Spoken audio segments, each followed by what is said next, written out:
frustreert tegelijk. Maar wat is verliefdheid nu precies? En waarom wordt bijna iedereen erdoor getroffen? Ook de wetenschap buigt zich over het brein, het ingewikkeldste orgaan ter wereld. Zijn we op de maan gekomen en hebben we het atoom gesplitst. En het is ook verantwoordelijk voor de heftige verliefdheid waarin mensen soms hulpeloos worden meegesleurd. Here we have the human brain. This human brain weighs about 3 pounds. And there's 100 billion neurons in the brain and trillions of synapses. No one's ever been able to study them. They're just phenomenal. What we do know is that certain parts of the brain do get activated. And these parts of the brain will cause certain particular effects. And then they will cause the sensation of, I love you. Or, oh wow, I love you. Als je verliefd bent, vindt er een elektronische revolutie plaats in het brein. Neurotransmitters, de boodschappers van de hersenen, gieren door het systeem. Dopamine, noradrenaline, fenylethylamine. Ze hebben maar één doel: om de hersenen te doordrenken van dat verliefde gevoel. Een zenuwimpuls trekt langs de hele lengte van een zenuwcel en stuurt dan een neurotransmitter door het kleine openingetje tussen de zenuwcellen in, de synaps geheten. Dit kan een verpletterende fysieke uitwerking hebben. The first thing that happens when you fall in love with somebody from across a crowded room is you get that incredible rush of elation and giddiness and euphoria. You might have butterflies in your stomach, or you might begin to stutter or stammer or feel very awkward or self-aware. But what's going on in the brain, I think, is that levels of dopamine and norepinephrine are rushing into the cortex. These are natural stimulants in the brain, and you're beginning to hit into that brain circuitry for romantic attraction. Ontelbare neurotransmitters storten zich tegelijk op miljoenen zenuwcellen. Een opwindend domino-effect, waardoor onze stemming meteen omslaat. Elke neurotransmitter zorgt weer voor een andere verliefdheidsreactie. Phenylethylamine, of course, is commonly referred to as the love chemical. Phenylethylamine is the one which causes us to literally just get all hyper and madly falling in love. In fact, the phrase falling in love, really the symptoms of that are phenylethylamine driven. We've seen dinosaurs. Een verlaagd gehalte van de neurotransmitter serotonine zorgt ervoor dat iemands hele wereld alleen nog maar om de geliefde draait. You can't stop thinking about the person. You think about them absolutely constantly. And I think what creates that obsessive thinking is low levels of serotonin. We were at a friend's apartment watching a movie. I remember wanting it to happen and I was leaning on his shoulder and we were talking and I was leaning so that if he turned, he'd be right there. And I can remember her moving closer and closer, but not knowing whether or not. I just kind of happened to pretend that I was turning my head for some reason, and then that's when we kissed for the first time. Yes. That's really nice.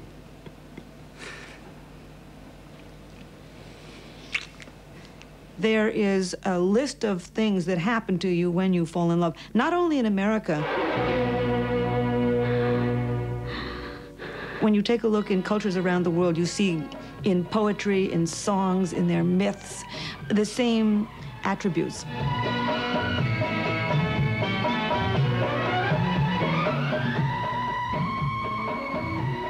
When I'm with you, I'm the richest man in the world. Oh, Frank. Maar wat is nou precies die overstelpende emotie die je leven op zijn kop kan zetten? It comes from here. And when it happens, you know it. It's a tingling in your heart that you just can't stop. That you know you want to be with them for the rest of your life. It's happiness. That's what it is to me. It's beautiful. This is what we have. Love is caring. We're married 54 years. Love is caring, sharing. And getting rid of all the doubts you have about one another. Love is everything, baby. It's from here to there.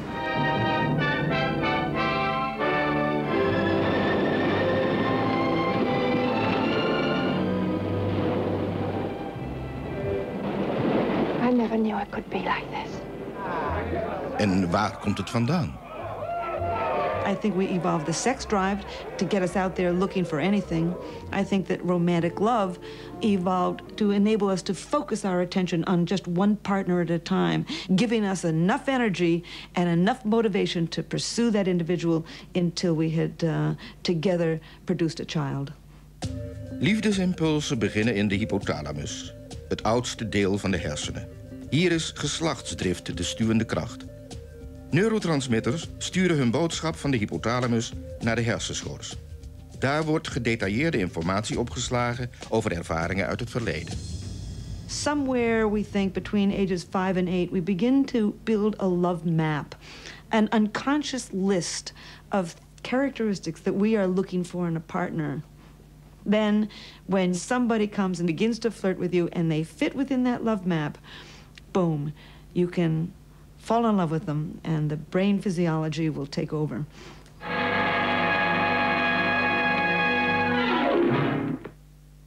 Zo'n liefdeslandkaart is maar één van de startpunten voor verliefdheid. Kan de wetenschap nog dieper liggende geheimen blootleggen? Zoogdieren gebruiken al zolang ze bestaan een bepaald orgaan om een partner te vinden. Deze beer moet het niet van zijn ogen hebben, maar wel van zijn neus. En als een beer het kan, waarom een mens dan niet?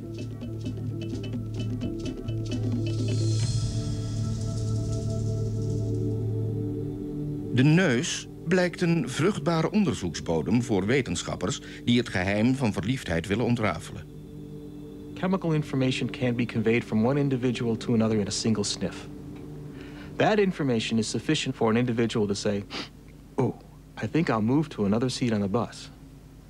Whether it is sufficient enough to initiate the whole process that's involved in love is yet another question. But it needs to start somewhere, and that first sniff may provide sufficient information. Dr. Charles Wysocki is een van de eerste die zich buigt over reukzin. Hij toont aan dat we onbewust van alles ruiken, waardoor we verliefd kunnen worden.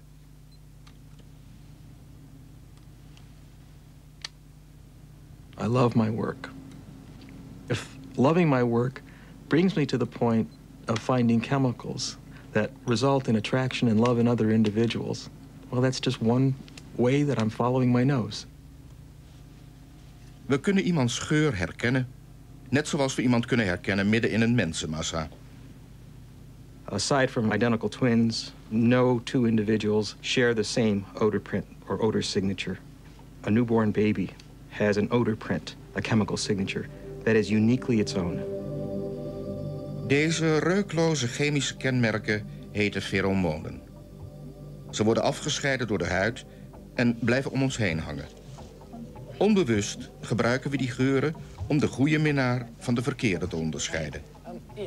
Als iemand precies past in je liefdeslandkaart, zul je vallen voor deze reukloze geur. When two individuals come close enough to exchange their own scent, they're probably not even aware that they're doing this. There's a lot of information that may be processed about the odor print that the individual has with them. Het is verbijsterend wat een vrouw aan de weet komt over een man door even te ruiken. Bij een experiment in Zwitserland moesten vrouwen ongewassen t-shirts beoordelen die 2 nachten achtereen door verschillende mannen waren gedragen. De reacties liepen uiteen van absoluut niet sexy tot buitengewoon sexy. De uitkomst bewees dat vrouwen hun genetische tegenpool kiezen. This odor print influences a woman's decision, and perhaps even a man's decision, to mate with an individual that is more dislike themselves, so that the fetus that the woman carries will have the genetic defenses, the immune system, gained not only from herself, but also from the father. 2 defenses against viruses, much better than 1.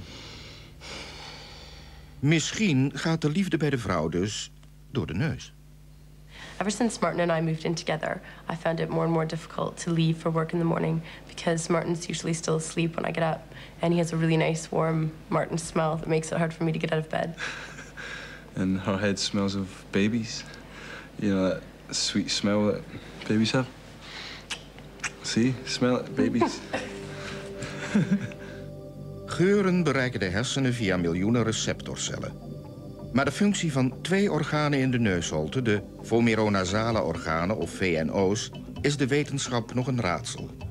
Wysocki gelooft dat dit orgaan de seksualiteit van de foetus bepaalt. Humans do have a vomeronasal organ early in life. And that contains cells that are very important for normal sexual behavior and sexual expression. Without those cells, we'd be lost, sterile, wouldn't be able to function. Those cells need to get from the vomeronasal organ to the brain, and they do so by climbing along the vomeronasal nerve. Once this happens, then the vomeronasal nerves degenerate. And when the baby is born, what we have is a vestigial organ, much like an appendix. Dr. Monti is het daar niet mee eens. Hij zoekt een liefdesgeur die neusorganen activeert. En hij bewijst dat die wel degelijk springlevend zijn en voor volwassenen handige liefdesdetectoren kunnen zijn. Met behulp van vrijwilligers wil hij bewijzen dat het menselijk VNO feromonen vertaalt voor de hersenen. At the beginning I was skeptical. I didn't believe very much in the existence of the human vomeronasal organ as other researchers did. However, as time went on, I started to find some very interesting results. Ready? What we do in this experiment is to position a mini electrode wire collecting electrical signals when we deliver a pheromone to the vomeronasal organ. Als dokter Monti een mannelijk feromoon in de neus van de studenten spuit, geven de neusorganen een duidelijke elektrische respons. En niet alleen dat. De hartslag en ademhaling worden merkbaar vertraagd. Hij denkt dat het vomeronasale orgaan ons gedrag actief verandert en beïnvloedt. From this experiment we learn human pheromones have a specific effect in the human vomeronasal organ. Als dat zo is Monti misschien het 6e zintuig op het spoor waardoor we verliefd worden. Maar Charles Wysocki is buitengewoon sceptisch. When two people meet, and if there are pheromones that influence how they fall in love with each other, they don't have to be processed through this specialized vomeronasal organ. There are plenty of other opportunities in these other sensory cells, 10, 20 million of them that we have in the nose. Zijn feromonenprikkels die in de hersenen komen nou echt een liefdesdruk? I don't think we can make another person become in love with us just because of wearing pheromone. We need other kind of sensory stimulation together with the effect of the pheromones. Probably there is a chemical for love out there, an aphrodisiac. However, we haven't bumped into it yet. We need to do a lot more research in order to find out whether that kind of chemical exists. Maar de commercie laat zich niet weerhouden door wetenschappelijke skepsis. Parfumfabrikanten gaan de markt veroveren met nieuwe, sexy geurtjes. Pheromones are a big business because if you had the capacity to bottle the magic bullet that allowed you to score each time you wore that pheromone, people would be willing to spend a lot of money for it if it worked. We're not at that stage yet, and I'm not sure we'll ever be there. If you're thinking of buying one of those pheromone-laced perfumes, well, buyer beware is the final word.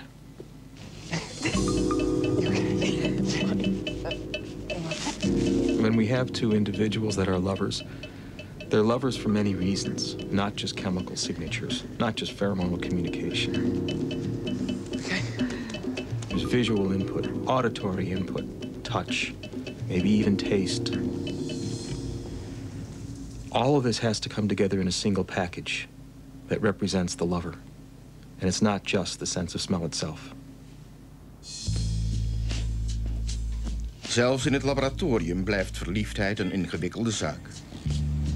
The chemists working at deciphering pheromones won't answer. The physicians reading their functional MRIs won't decipher it. the psychologists reading their tests and their scores won't decipher it. I think the ones who come closest will be the poets. Ik ben geketend door haar haar, gekluisterd aan haar ogen, maar toch ben ik vrijer dan de dartelende vogels in de lucht. Hi. Hi. You all right? Yeah. What do you want to do? Don't mind. Do you eat or? Yeah, let's go to eat. Yeah. Wat je met elkaar onderneemt en waar je dat doet, kan ook beïnvloeden of je voor iemand valt of niet. Liefde is niet alleen chemie. De wetenschap begint nu te ontdekken welke situaties ervoor zorgen dat we verliefd worden. Gevaar en passie lijken samen te gaan. Het heet niet voor niets. Voor iemand vallen. When you fall in love, it's an intense emotional experience. And one of the things we've known for some time is that intense emotional experiences can be transferred from one to another. Fear, anger, joy, ecstasy, love are almost interchangeable depending on the circumstances in which you experience them. Een hoge hangbrug op een winderige dag is een mooie plek om de theorie te testen dat gevaar passie kan uitlokken. We had an attractive young woman stand on this scary bridge, and every time a young man would walk across by himself, she would stop him and say, "Excuse me." I'm doing an experiment for my psychology class on the effects of exposure to scenic attractions on creative expression. Would you mind filling out this questionnaire for me, please? Just a pen. Almost all the men agreed to do it. After all, it was an attractive woman asking a man to do something. They didn't want to admit they were scared. And then I have a picture for you to look at. And I'd like for you to write a brief dramatic story based on this photograph. Okay. So the man would write the story, and when he was done, she'd say, "Thank you, I appreciate your time. And I would love, I don't have a whole lot of time now, but I'd love to explain the experiment in more detail when I do have more time. So I'm going to give you my number, and then you can feel free to call me. It's at my hotel." Okay. So she would write her name and phone number on the edge of her little sheet, tear it off, and hand it to her. Great. Well, my name's Linda, so Okay. I hope you call me. Okay, Linda. Thanks. Thanks. She stopped 20 men on the scary bridge, and then she stopped another 20 men on another bridge that was a big, heavy, safe bridge, not very scary at all. I am doing a project for my psychology class on the effects of exposure to scenic Of the men who met her on the scary bridge, many more phoned her that night than the ones who met her on the safe bridge. The other thing we did is we looked at the stories they wrote. Far more romantic and sexual content when they met a woman on the scary bridge than when they met the very same woman on the safe bridge.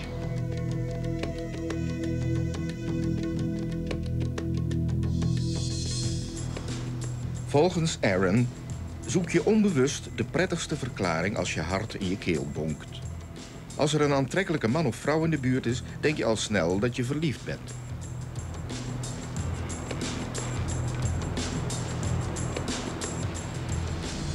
The question comes up, are we mistaking fear for love, or are we transforming fear into love? I would probably say you could look at it either way. Transforming or mistaking, it's a real desire when it happens.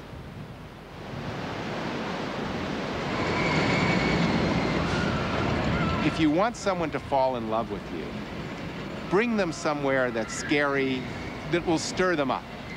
Roller coasters are not ridden by accident on first dates. Scary movies are a great place to go together. She's seen the curse of Frankenstein. Voor de een is verliefdheid een nachtmerrie.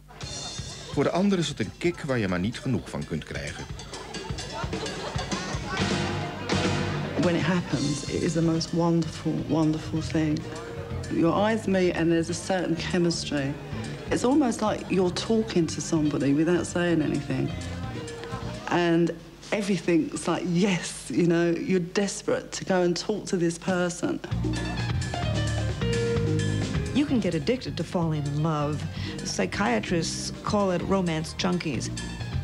They're the kind of person who will see somebody from across a crowded room and then never go back to work the following morning and simply follow them around the country and around the world. And then as the brain chemistry for this passion begins to recede, they break up the relationship. They want that high. They want the dopamine high. And so they will go on to the next individual, fall in love with somebody else that they don't even know, and go down that road again. Maar het kan ook een pijnlijke verslaving zijn.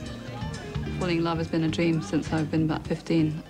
For a long time, it seemed to be the answer to everything. That, you know, if I fall in love with somebody, then all my answers will be solved, you know. In fact, it's not like that. And when somebody said to me, "Are you in love?" I said, "I've been in love all my life." And they said, "Well, that must be nice." And I said, "No, it hasn't. It's not nice at all." In a way, love is an imprisonment, and it's an imprisonment dictated by brain organization. So you don't have, it's not a sort of a free option to choose that you should fall in love or to choose who you're going to fall in love with. It's a sort of golden prison, if you like, but it is a prison.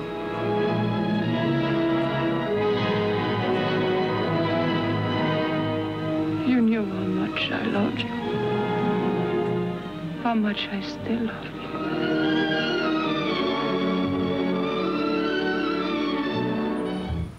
Maar sommige mensen worden nooit verliefd. In Amerika is 1/3 van de bevolking tussen de 16 en de 55 alleenstaand. Maar ze zijn bijna allemaal zoekende. People think that there's magic to love, and they wonder why it is that you fall in love with one person rather than another. First of all, the timing has to be right. The perfect person could come over and flirt with you or sit on your lap, and you wouldn't notice them if you weren't ready to fall in love. So timing is essential.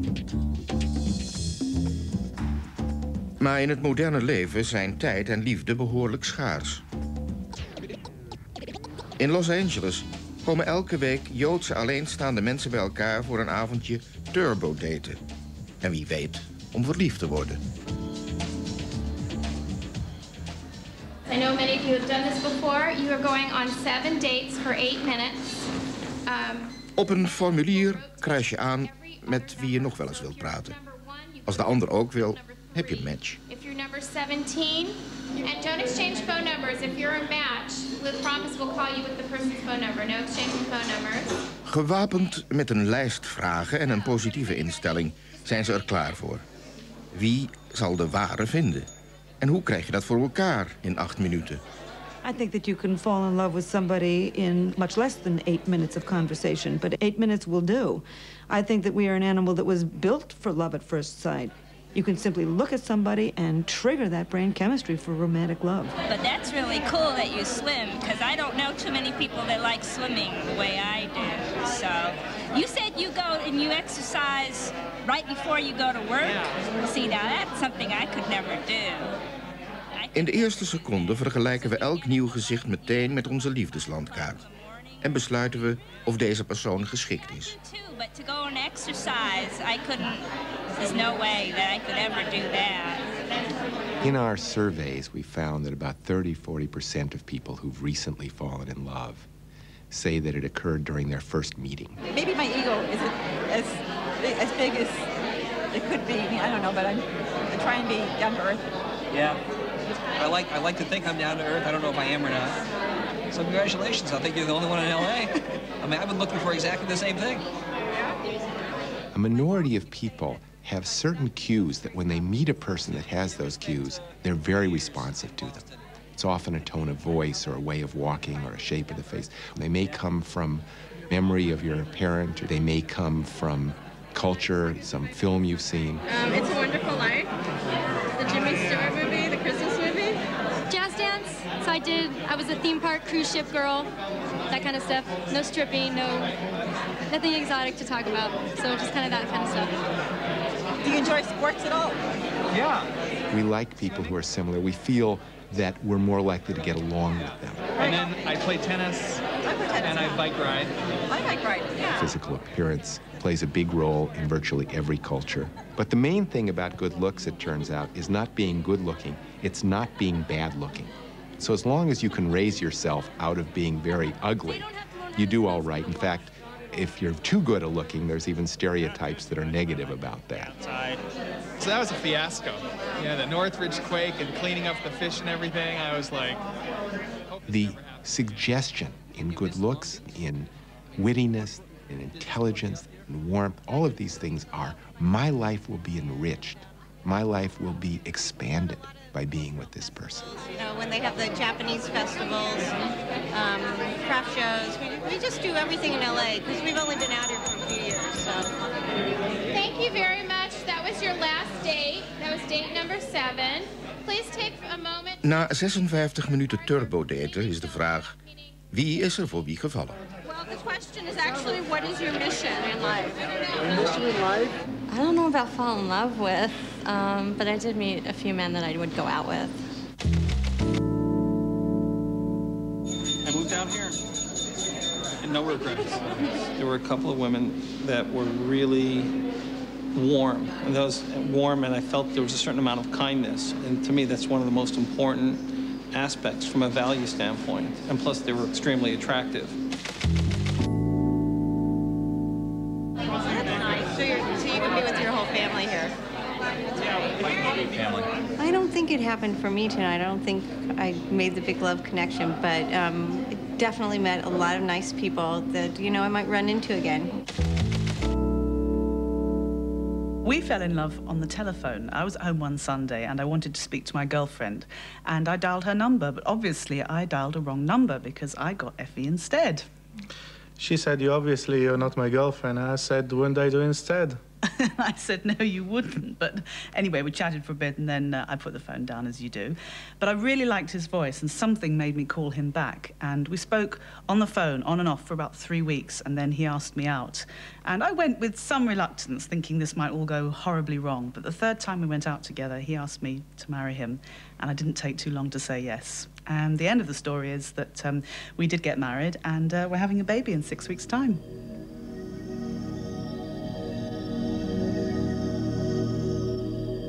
Als je verliefd bent, wil je elkaar zo vaak mogelijk zien en heb je elkaar veel te vertellen. It's been about 2 or 3 years. It's a really wonderful relationship. It's really fun. The way people seem to get close is that they share with each other, they self-disclose. So what we tried to do in the laboratory was to take these steps that occur naturally and see if, when we reproduce them under controlled circumstances, they would occur in the same way. So we set up a study in which a pair of strangers would come into our laboratory and we would give them a series of tasks to do. Okay, this is a study of interpersonal closeness, and your task, which we think will be quite enjoyable, is simply to get close to each other. On the table in front of you is a stack of cards. You are to read the first card out loud and do what it asks. Then read the second card, etc. Please don't skip any cards. Do each in order. You may begin.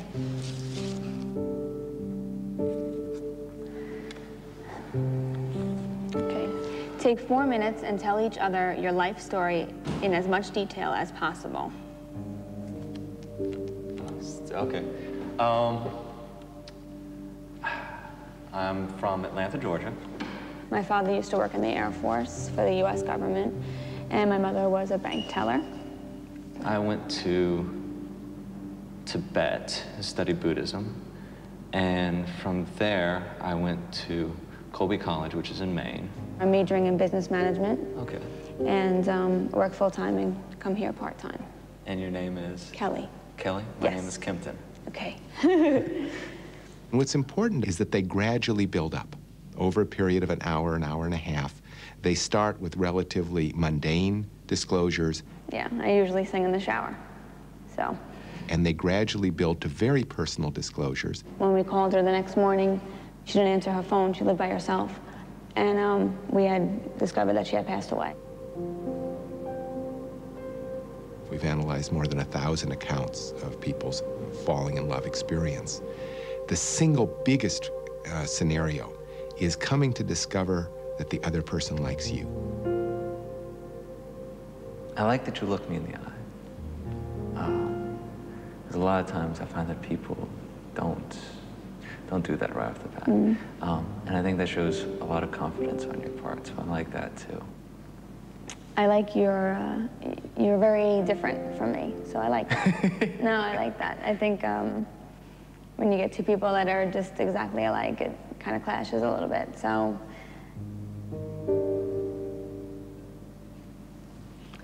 Spend 3 minutes in complete silence with your partner, making only eye contact. You ever watch? Yeah. All right. Okay. Ready? Looking into a person's eyes is a very intense thing to do without talking. It engages the people in each other. It forces them to think about each other, and it is associated with that gazing, that intensity of love.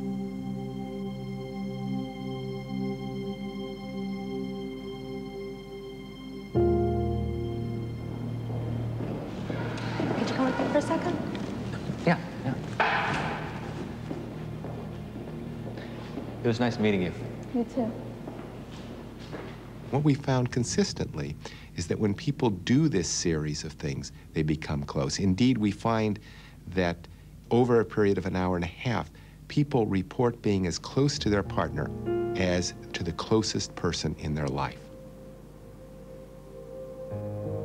There are several mechanisms involved in why people get close. One of them is the risk. When you disclose something to another person, you're taking a risk. This creates some arousal. You're also having that risk resolved, so the person is trusted. Het heeft iets van lopen op een enge brug. Je ziel blootleggen is een verleidelijk risico. Als dat risico wordt beloond met vertrouwen, kan daar ware liefde uitgroeien.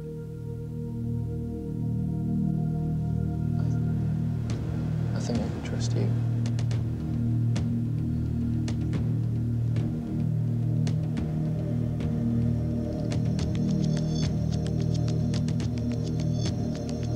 The woman can do a great deal of flirting and looking at him and smiling at him and what they call the copulatory gaze. If you gaze at somebody for 2 to 3 seconds, they've got to do something about this. They've got to respond to you. So both a man and a woman will begin to gaze at each other with tremendous intensity in the beginning of courtship. Then one or the other of you will touch. Generally, it's the woman who touches first. And if the man doesn't wince, if he does nothing at all, she'll probably touch again. Then the couple will begin to touch back and forth with one another, and then they'll begin to move in synchrony with one another. People who really begin to fall for each other, even their brain waves can get in sync as they begin a real courting dance. This is one of the reasons that people go out dancing when they do their courting. Around the world, people dance and sing because the voice and the body give away so much of courtship. I remember we were in a very crowded place, full of people around. We were just starting to turn, and it's like the people around disappear, and then you are just looking to your partner, in this case, Rodolfo. He looks so alive and so handsome. And his eyes were sparkling, and I just thought, oh, I wish he kissed me. And with a lot of passion, he grabbed me in his arms, and we kept dancing and kissing and hugging. It was very special, like you were not touching the ground. Sometimes frightened, but at that moment, nothing matters.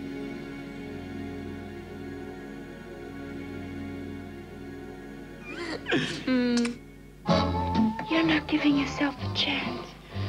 Don't fight it. Relax. Vroeg of laat zijn blikken en woorden niet meer genoeg. We kissed the first time. My last night in Berlin. The last night in Berlin. And it was like the final, whenever I was close to her, I was very, very shaking and my heart was beating. And then we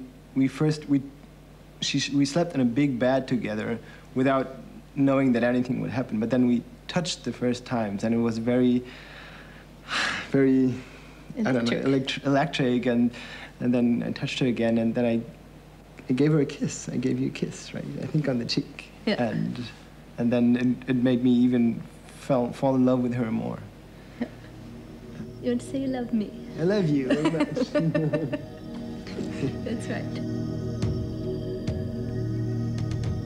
The kiss, of course, is what we sometimes call the magic bit of touch. Kissing involves the touching, of course, of the two lips together. The lips are the second most sensitive part of the body, the clitoris being the most sensitive part. And the outside of the lips, a little peck, is going to cause a little tingly sensation. Just inside of the lips, you have more touch receptors. And that's the reason why that persons then get in what we call a passionate kiss or a deep kiss. They're going to kind of roll the lips over so that more lip is touching the other person's lips. Tijdens het kussen komt er weer een krachtige golf neurotransmitters los in de hersenen. Dit zijn andere dan de chemische boodschappers die bij een eerste ontmoeting actief worden. En ze veroorzaken een stortvloed van nieuwe emoties. Oxytocin is what's sometimes called the cuddling hormone. It's the hormone which causes us to, hey, I'm okay, you're okay. I want to be with you. This is very different from phenylethylamine, which is just, oh wow, everything is wonderful, everything is just great. Wie gaat niet tot de einden der aarde? Voor de zoete adem van zijn geliefde, voor de zachte streling van haar handen en de heerlijke klank van haar stem.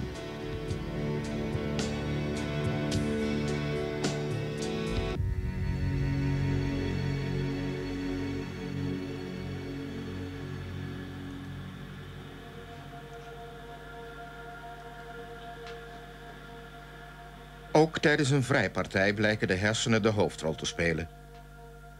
Kennelijk zit liefde tussen de oren in het menselijk brein. If you were to ask me about what are the defining characteristics of the human brain, among the things I would say to you would be subjective mental states, and among these would be the state of falling in love, which is, of course, something that most people experience in their life. These mental states are products of brain activity. Because they are subjective, science has said we should keep clear of them. Maar professor Zeki gelooft niet in taboes. Hij denkt te weten waar de liefde precies zit in de hersenen. Om de kracht van verliefdheid te testen, moet hij stelletjes hebben die net verliefd zijn geworden. For most people, the first trigger for the state of love is a visual input. And what we're doing is really asking people to provide us with pictures of the person they profess to love, plus the pictures of 3 other people whom they like and have known for an equal period of time and are of the same sex. Is Natalia echt verliefd op haar vriendje Tom? Of vindt ze hem alleen maar aardig? Vandaag komen ze erachter met behulp van professor Zeki's nieuwe liefdestest. That's lovely. The important thing to realize is that we were studying 2 positive emotional states. It was not comparing love with hate. It was comparing love with friendship. Natalia wil haar liefde wel testen met een foto van haar vriend en 3 foto's van andere vrienden. De jury bestaat uit professor Zeki en zijn research-collega Andreas Bartels. Hij wil promoveren op de liefde in de hersenen. In the past, nobody has ever studied what brain regions arouse a feeling of love.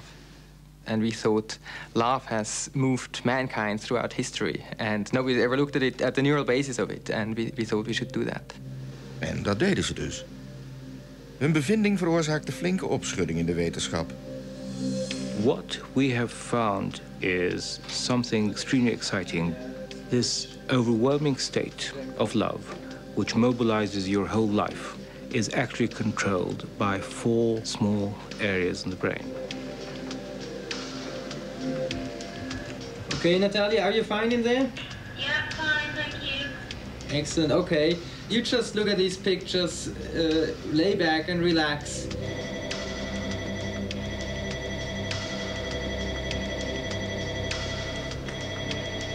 People are normally attracted first by the face. And there's a part of the brain that is actually specialized for processing faces and facial identities. Every 100 milliseconds there is 1 slice being taken through the brain. And so for the whole brain, it takes about a bit more than 4 seconds. To take the whole brain? To take the whole brain. So every 4 seconds we get activity in the whole brain. De MRI meet de bloedtoevoer in Natalja's hersenen.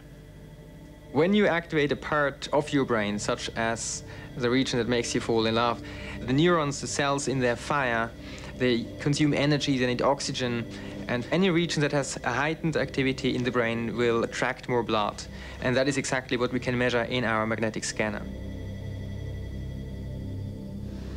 Professor Zeki en zijn MRI maken het voor Natalja heel moeilijk om te liegen over haar gevoelens voor Tom.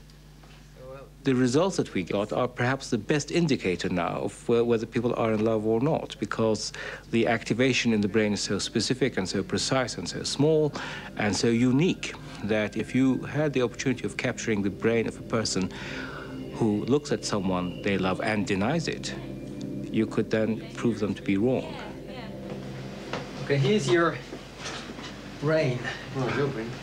And what you see here are 3 sections taken through the brain, so through the 3 planes. Here, right through the nose, 1 through the ears, and the third just through the ears that way.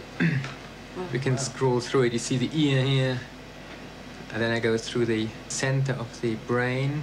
Here comes the eye up. And when you look at the pictures in the scanner, then the information goes into your eyes, is sent to the back of the brain here, and from there it goes just above the cerebellum to an area which recognizes faces and tells you who you're actually looking at. And from there the information goes then to various bits of the brain which have to do with your associations, with your memory, and of course the emotions. So, I see.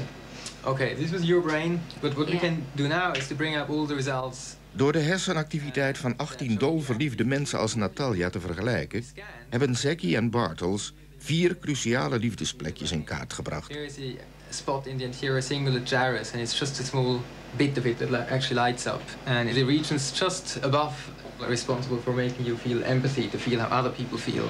I see. And below that is the love spot in the anterior cingulate gyrus. So that would light up if you're in love? Yeah, exactly. Yeah. And in the next slice here, it's taken through the ears, you see the insula in the left and the right half of your brain that lights up. And the insula is in parts not so well understood. But we know it has much to do with gut feelings, and it might be involved in making you have butterfly feelings when you are very much in love. The last bit is in the striatum.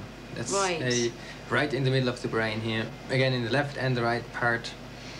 Again, very small spots, nicely mirror imaged. And the striatum is involved in all sorts of positive emotions. It has lots of dopamine receptors which can make you feel quite happy. So they go crazy if you're in love today. And they go probably crazy when you're in love. There's just small areas, really. Yeah. Very specific. Yeah. Very specific, very specific.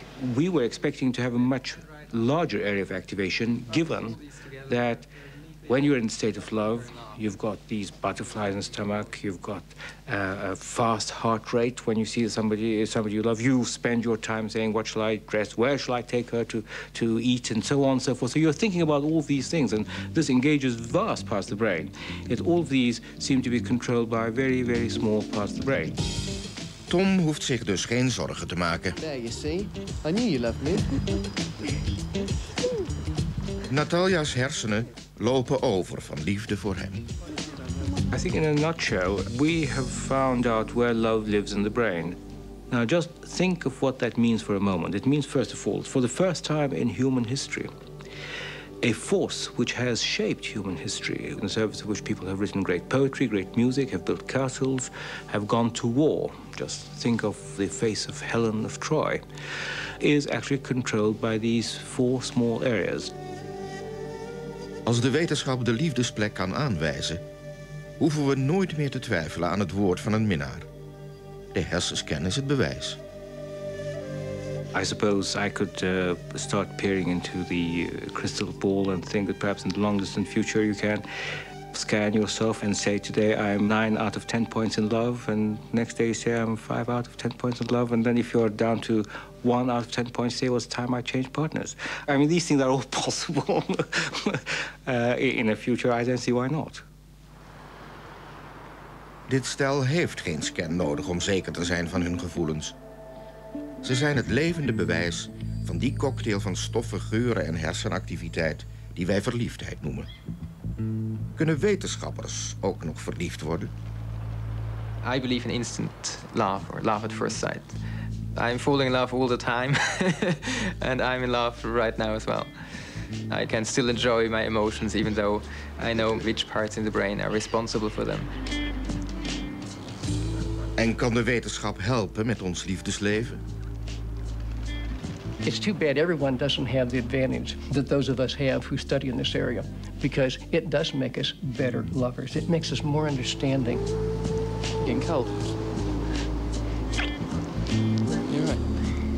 Even though I know a great deal about love, it doesn't really help me conduct my love life in any more civilized a fashion. It's a little bit like somebody who knows all about the paintings of Rembrandt.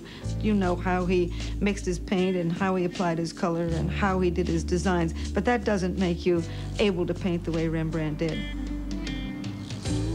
De schrijver Samuel Johnson zei: liefde is de wijsheid van de dwazen en de dwaasheid van de wijzen. Niemand is veilig.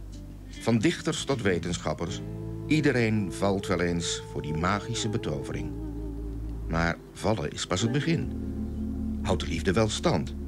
En waarom kan het leiden tot extase, maar soms ook omslaan in geweld? I want you to tell me the truth about love. Interessant?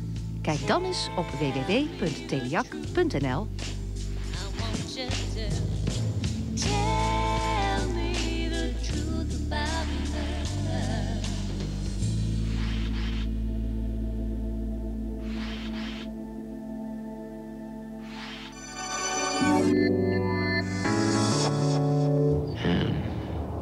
I was going to teach her a lesson because I was going to put my brains on her wall and let her explain it to my kids.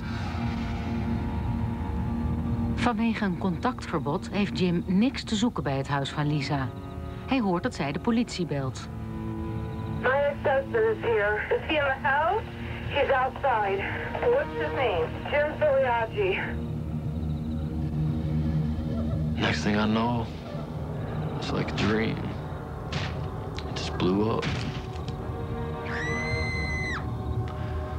I guess everything that I had buried inside just exploded. De gebeurtenissen die volgden leidden tot een ethische en wetenschappelijke discussie over de vraag of wij onze woede kunnen beheersen of dat die biologisch bepaald is.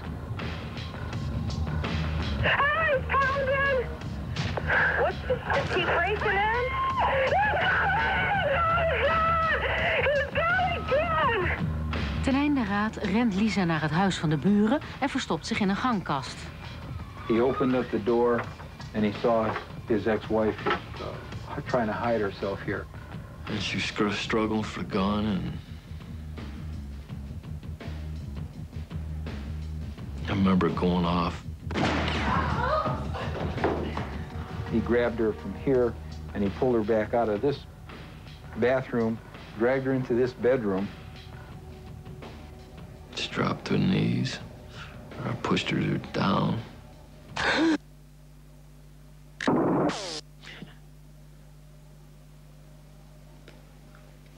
Here on the floor, right up against this wall, she was laying and he fired one more shot into her head. I wasn't thinking anything. You know, wasn't thinking, wasn't feeling.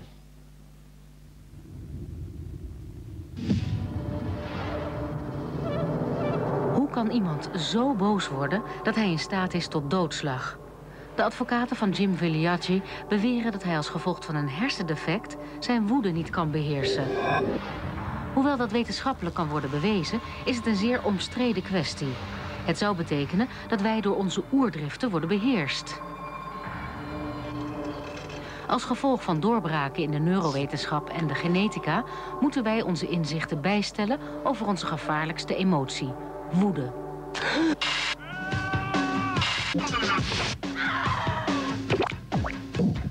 Come on, let's see what you can do. Show me something. Come on, big boy. Anger is a very primitive kind of emotion, and if you're threatened as an individual, or as an animal or a species, you have one of two responses that you can choose. You can either run like crazy, or you can stand and defend yourself. And anger is what's evolved when you get cornered. Ieder mens heeft die oeroude vlucht- of vechtreactie, die essentieel was om te overleven. En woede prikkelt ons dan tot vechten. Anger tells us that there may be some danger going on. And sometimes there really is danger. I mean, it may be danger to our life and limb, in which case anger can be life-saving. But anger can also give us signals that we or others or people we care about are being mistreated. When you get angry, when you see someone else being mistreated, either as a group or as an individual, this can be a spur to you to take action. I have a dream. In the United States, if black people had not become angry when they were told to go to the back of the bus and done something about that anger, they would still be riding in the back of the bus in this country. Maar die voorgeprogrammeerde evolutionaire reactie kan soms volledig doorschieten. That impulse gets attached to all kinds of destructive elements, where instead of gracefully removing the obstacle, we destroy the obstacle.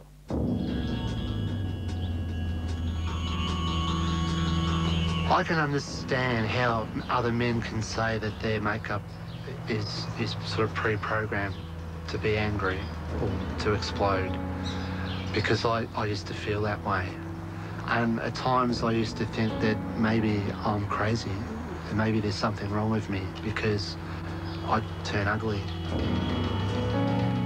David Nugent is een opvliegend mens. Hij heeft zijn hele leven al met woede te maken gehad. Zijn vader en zijn grootvader hadden ook al last van woedeaanvallen. He would 1 minute appear to be really calm, and the next minute he'd just fly off into a rage for not much of a reason. 8 jaar geleden kreeg David een woedeuitbarsting die zijn leven zou veranderen. Het begon met een onbenullige ruzie. Zijn vrouw wilde op bezoek bij vrienden, maar hij had geen zin. Ze nam de auto mee en liet hem alleen thuis achter. Hij was razend.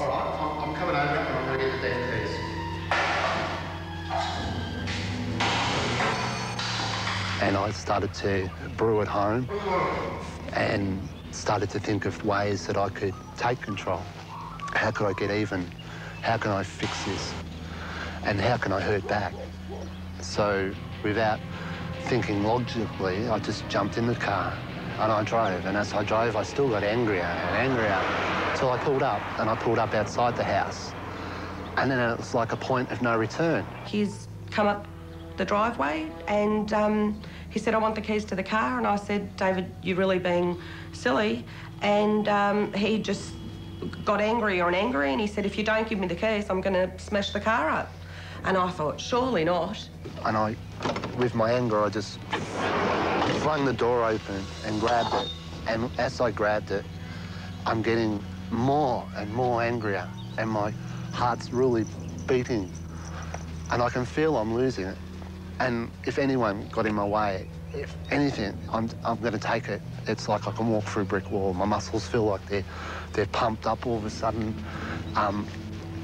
My neck, my neck and throat are all sort of dry, and I'm feeling very. How do you? I'm just going to absolutely lose it completely. And I feel like I can do it right now, but if I put the pole down, it's like I've gone, fucking, get in the fucking way, I'll fucking have you. And then suddenly I see the damage, and it's just fucking, it's horrible. It's like, fuck, what have I done? And then it's like this little person inside me, like a child's inside me, thinking, fucking hell, look at the faces, look at the kids. What are you doing? What? I've got to get out of here.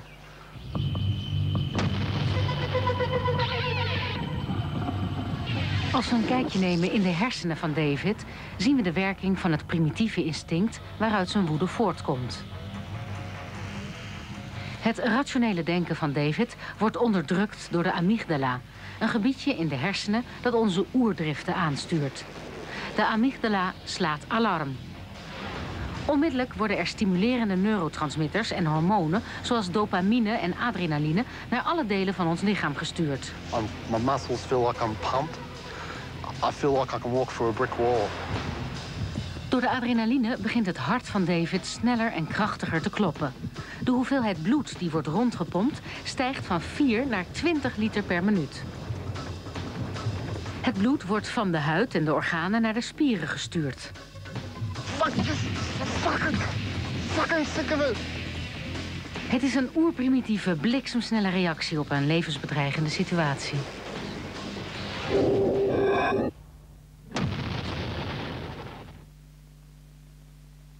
Now, this makes all the sense in the world if you're about to be eaten by a saber-toothed tiger and you need to get away, or if you need to fight another caveman who's about to, you know, hit you over the head with a club.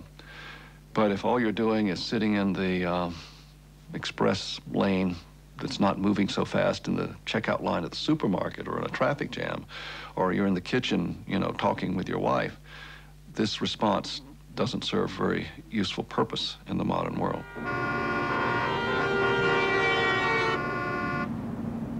Professor Williams doet al 20 jaar lang onderzoek naar het vijandige persoonlijkheidstype.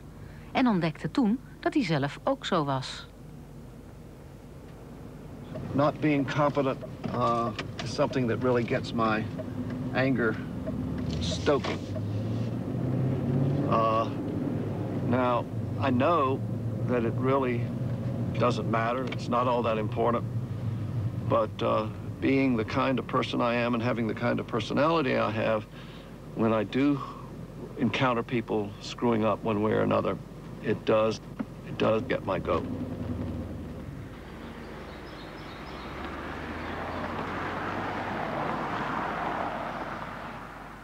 You don't want me to open the salmon, I suppose. No. You're saving that for tomorrow. That is for tomorrow, and the bed is off limits. Well, it wouldn't hurt just to open it. It's not going to go bad between now and tomorrow, is it? Well, what's the purpose of opening it if it's off limits? Because it tastes better than peanut butter. Professor Williams reageert niet agressief of woedend op bepaalde gebeurtenissen, maar op een negatieve, cynische en dwingende manier. Hij wint zich vooral op over kleine dingetjes. I'll toast the bread. Toast it? No. You gotta toast the bread. It would be better not toasted. I am pretty sure that when you have salmon and little, little boiled egg clusters and a little onion and capers, put it on, it goes much better on toast. Well, I not only like it, but I'm also pretty sure it'll be better that way. How about tomorrow? I thought that I was the boss of the world, that anything I thought must be brilliant, and that if I thought anybody was messing up or screwing up in some way, then they must be. All right, thank you. And so for the first 10 years or so of our marriage, I would keep track of Virginia to make sure that she was not messing up too much. Virginia would get hurt. And the hurt, of course, was probably masking some anger. I would just get angry. Well, look, the spaghetti isn't cooked right. I mean, look, it's sticking together here. You can see it. Or you were over the line in the road when she wasn't driving properly. And so I could come up with objective evidence that, you know, she had done something that was a little bit off. I think it's always a two-way street in that as he's telling me, look, you're over the line, you're not driving so well. And I finally began to be thinking, hey, you've had 3 tickets and 2 accidents, and I've had no tickets and no accidents. I must be doing something right with the way I'm driving. Professor Williams ontdekte dat normale of chronische woede door dezelfde fysiologische oerprocessen wordt aangedreven als agressieve woede. En dat alle vormen van woede slecht kunnen zijn voor onze gezondheid. The negative health effects of being angry all the time first began with looking at heart disease, because that's the major killer that we were concerned with and others in this country were concerned with. Coronary disease rates were 2 to 4 times higher in people who had high levels of this chronic anger. Bij een woedeaanval stijgt de bloeddruk explosief. En door die hoge druk worden de vaatwanden beschadigd.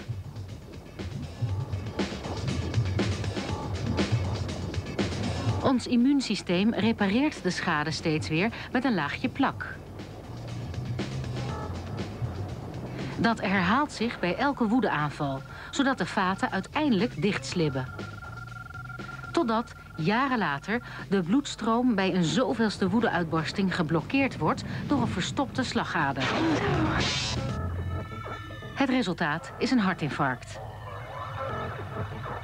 We found that at age 25, for example, in one study, physicians, doctors who were in medical school at age 25, who scored high on this hostility scale, the cynicism, the anger, and the aggression. By age 50, when we followed them up, those who had high scores were 14% dead, whereas those who had low scores, only 2% dead. Eeuwenlang werd verondersteld dat emoties voortkwamen uit ons kwetsbare hart. Maar nu is er wetenschappelijk bewijs gevonden dat woede zijn oorsprong vindt in onze hersenen. We now have imaging methods to interrogate the human brain in ways that we dreamt about 10 years ago, but didn't have any tools available. Now those tools are indeed available. Hi, sweetie. Oh, here we go. Here we go. We just got you the chest. Oh my God. Richard Davidson doet met zijn team onderzoek bij kinderen om te achterhalen welke delen van hun hersenen actief worden bij boos zijn. Just in the front ones. We won't do the water bubble. One of the beauties of studying infants in the laboratory is that they're not yet socialized to inhibit their emotional expression.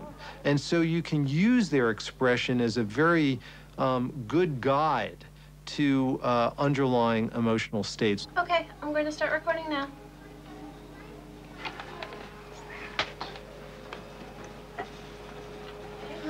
De onderzoekers maken dit kindje met opzet boos. Zijn vader zorgt ervoor dat hij net niet bij het speeltje kan.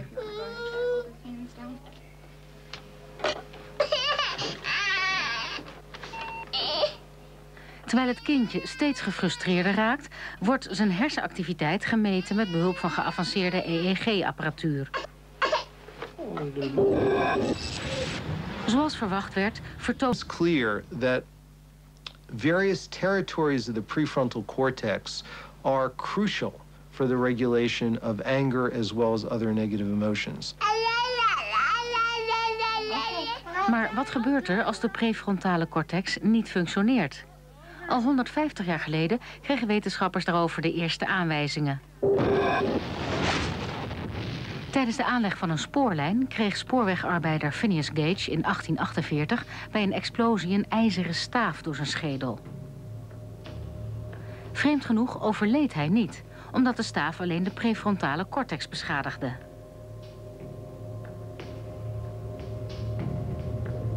Voor het ongeluk was Gage naar verluidt een attente, beheerste man. Maar daarna ging hij agressief en asociaal gedrag vertonen.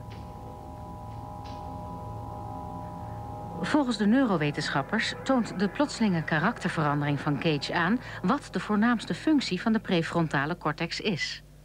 If you damage this frontal part of the brain, you lose control over your behavior and that can spin you into an aggressive outburst. We were interested in flipping the coin in a way, rather than starting off with patients with severe damage to the prefrontal cortex. Our starting point is to take people in the community who are antisocial and aggressive. They have antisocial personality disorder. And what we then do is brain scan them. We scan their brains to look at the structural properties of their brains, asking a very simple question. Are their brains physically different to normal people.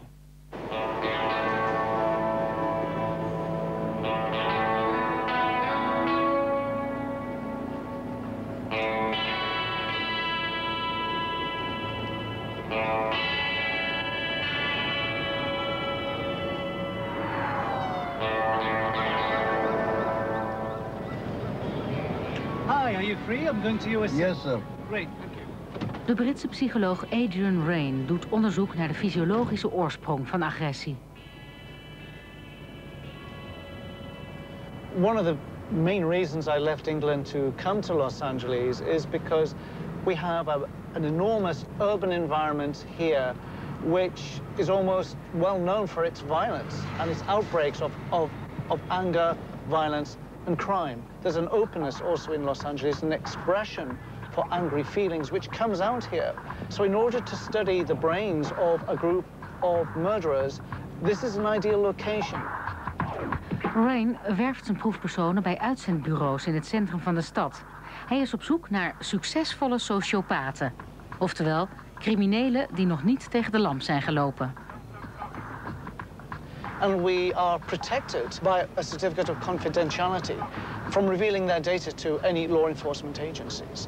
So for the first time in their lives, these people, I think, are free to really talk about their antisocial, aggressive, violent tendencies and their anger feelings without any negative consequences.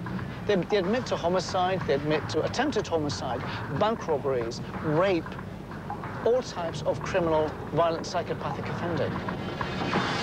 Going to the MRI room right now to perform your scan. This is Bill. He'll be performing the MRI scan. Bill. Hi. De proefpersonen van Rain hebben een antisociale persoonlijkheidsstoornis, of ASPS. Die wordt gekenmerkt door agressie, impulsiviteit en meedogenloosheid. All right, we're going to start the scan now, okay? You're going to hear the noise. The first one takes about 1 minute long, okay? Just stay very still, don't move your head. De MRI-scans van hun hersenstructuur geven een opmerkelijk beeld te zien. This is an example of a three-dimensional rendering of the brains of these people. We then sliced through the prefrontal cortex, the frontal part of the brain, and separated out grey matter, the neurons, from the white matter, the white nerve fibers that connect the different regions of the brain. What we found is that individuals with antisocial personality disorder have an 11% reduction in the volume of grey matter, the neurons, compared to normal controls. So we're finding a basic, simple, physical difference in the brains of people who are antisocial, aggressive, and violent compared to normal people. I don't care about living or dying. I'm a dysfunctional mother. I want to blaze. Yeah, bring Andrew Galot on. Bring those guys. They can keep their title. I don't want their title. I want to strip them of their fucking health. De bokser Mike Tyson is een berucht voorbeeld van een licht ontvlambare persoonlijkheid. Binnen en buiten de boksring vertoonde hij regelmatig agressief gedrag. Zoals het mishandelen van zijn ex-vrouw en toeschouwers bij zijn wedstrijden. En dan was er nog het incident waarbij hij een stuk van het oor van zijn tegenstander afbeet. So I'm sorry for what I did. And I wish it never happened. It haunt me for the rest of my life. Voordat hij weer tot het profboksen werd toegelaten, moest Tyson eerst een psychiatrisch onderzoek ondergaan. In het verslag stond dat Tyson problemen had met de controlefunctie in zijn prefrontale cortex. De psycholoog Rain bestudeerde niet alleen de fysiologische structuur van de hersenen, maar ook het functioneren ervan. Er werden hersenscans gemaakt van 41 impulsieve moordenaars die in een vlaag van woede iemand hadden omgebracht. Ryan wilde onderzoeken of hun hersenen onder stress normaal functioneerden. What you see here in the normal individual, you're looking down on the brain. This is the front. The warm colors, red and yellow, indicate high glucose metabolism, meaning high brain functioning. We see that the frontal cortex is highly activated in this individual. If we look at the brain scan of the single impulsive murderer, we see very good activation of the visual cortex here, meaning that the basic information processing in the brains of these people is relatively normal. But what you can see here is a distinct lack of activation in the prefrontal cortex, that part of the brain that's involved in controlling and regulating behavior. So for this individual, when the deeper parts of their brains give rise to aggressive feelings, and we all feel aggressive at times, this individual has sufficient frontal functioning to inhibit and regulate and control their aggressive feelings. But what if you're an individual who is lacking that prefrontal control and regulation? More likely, that individual, when they feel aggressive, they will more likely lash out impulsively and potentially kill someone.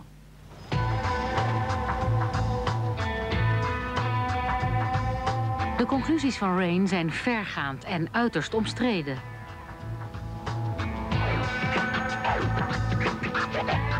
There's never a full, total, one-to-one link between brain and behavior, but there may be predispositions to violent behavior. And one predisposition could be poor brain functioning.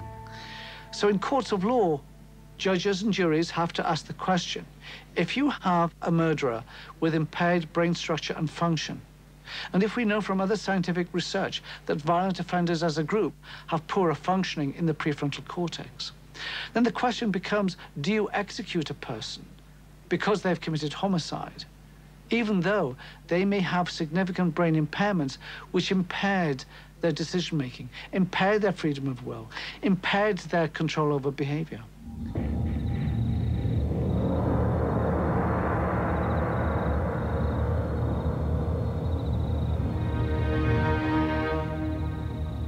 Had Jim Viliaggi misschien ook last van een verstoorde hersenfunctie toen hij bij het huis van zijn ex-vrouw Lisa aankwam? From Cleveland Television News. Family and friends of Lisa Filiaggi are preparing to lay the 20... Jim Filiaggi surrendered to Lorain Sheriff's deputies. Jim kon de doodstraf krijgen. Zijn leven hing af van een controversieel verweer op grond van fysiologisch bewijs. Here at the hospital and a court-appointed psychiatrist will be examining Filiaggi today to determine if he's competent to stand trial. Defense lawyers say they can prove that Filiaggi has suffered from mental illness most of his life. They claim he should be found not guilty by reason of insanity. He was signing his own death warrant. He had no ability to place this particular event in perspective with the rest of his life. Zijn advocaat voerde aan dat Jim, toen zijn vrouw de politie belde, een psychotische woedeaanval kreeg en niet meer in staat was tot rationeel denken. Het Openbaar Ministerie kon zich daar niet in vinden. He was pissed off at her. He was angry with her. He violated a court order and was going to jail because of her. He felt that she was depriving him of seeing his children. And so he had a rational, as opposed to a psychotic, motive. He wasn't out of touch with reality. De psychiater Philip Resnick is deskundig op het gebied van criminele ontoerekeningsvatbaarheid. The law, in order to run an orderly society, says that there is a concept called free will, and people are accountable for their behavior with very narrow exceptions. Now, philosophers can argue about whether there is free will based on Freudian psychodynamic theory, genetic theory, and various predispositions to do criminal activity. But in order to run an orderly society, we arbitrarily hold people accountable, even though we recognize that some people have more of a hair trigger in their temper than others. De advocaat moest bewijzen dat zijn cliënt een hersendefect had en dat hij daarom niet uit vrije wil had gehandeld. Hij kwam erachter dat Jim een intelligente, welopgevoede man was die cum laude was afgestudeerd en een baan had op financieel gebied. Toch was hij zijn hele leven al opvliegend en agressief. En dat vond zijn advocaat opvallend. Als kind had Jim tijdens een ruzie het vingertopje van zijn broertje afgebeten. Wrong look, wrong word. If he thought he was being treated unfairly in any way, an injustice was being done to him or his family, it would set him off. Hij werd van school gestuurd omdat hij een leraar met de dood had bedreigd. He took his right hand and took a piece of my skin off my hand and twisted it. And he took a piece out of the top of my hand. Als volwassene stond hij bekend als snel ontvlambare Jim. I guess they attributed, or at least I did, attributed just being Italian, with the short temper, and the short fuse. Because it didn't take much to get me to go off, so to speak. You'd have to see him. Like I saw him out here when he got into that one fight. How he just went wild. And it was hard to hold him back. I mean, like 4 or 5 guys trying to hold him back. It was very hard. He just went into a rage. Bickering is one thing, talking trash or whatever, but poke your finger in my chest. That's the last thing you're going to do. It occurred to me that he had just too many violent incidents to have a normal psychological profile. Zijn advocaat stuitte op een onderzoek waarin verband werd gelegd tussen impulsieve agressie en serotonine, een chemische stof in de hersenen. Hij won informatie in over onderzoek naar hersenchemie en agressief gedrag. From a neurochemical perspective, the most well-researched brain chemical is serotonin, which is thought to be like a brain inhibitor or a neuronal inhibitor, behavioral inhibitor. And if you have enough of it, then your breaks are good. And if you don't have enough of it, your breaks are bad. Woede ontstaat door een ingewikkeld systeem van signaaloverdracht in de hersenen, waarbij een belangrijke rol is weggelegd voor de neurotransmitters. De oppeppers, zoals dopamine, stimuleren de prikkeloverdracht tussen hersencellen, waardoor wij tot handelen worden aangezet. De serotonine remt de prikkeloverdracht juist af en heeft een kalmerende werking. De zenuwen komen tot rust, zodat het rationele brein, oftewel de prefrontale cortex, de kans krijgt om na te denken.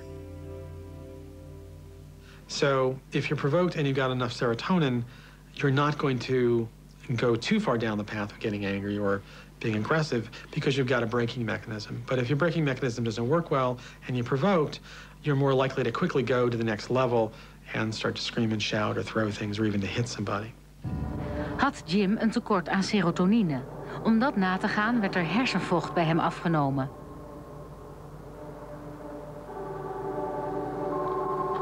Volgens professor Coccaro toonde het onderzoek aan dat Jim een uiterst ongunstige combinatie van neurotransmitters had.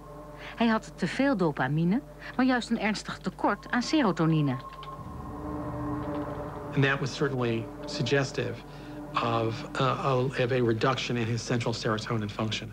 So our thinking would be that he would have, his braking mechanism would be worse than in somebody who was normal. Maar hoe ontstaat een serotoninetekort? Is het wellicht genetisch bepaald? En is agressie bij sommige mensen dus een aangeboren afwijking?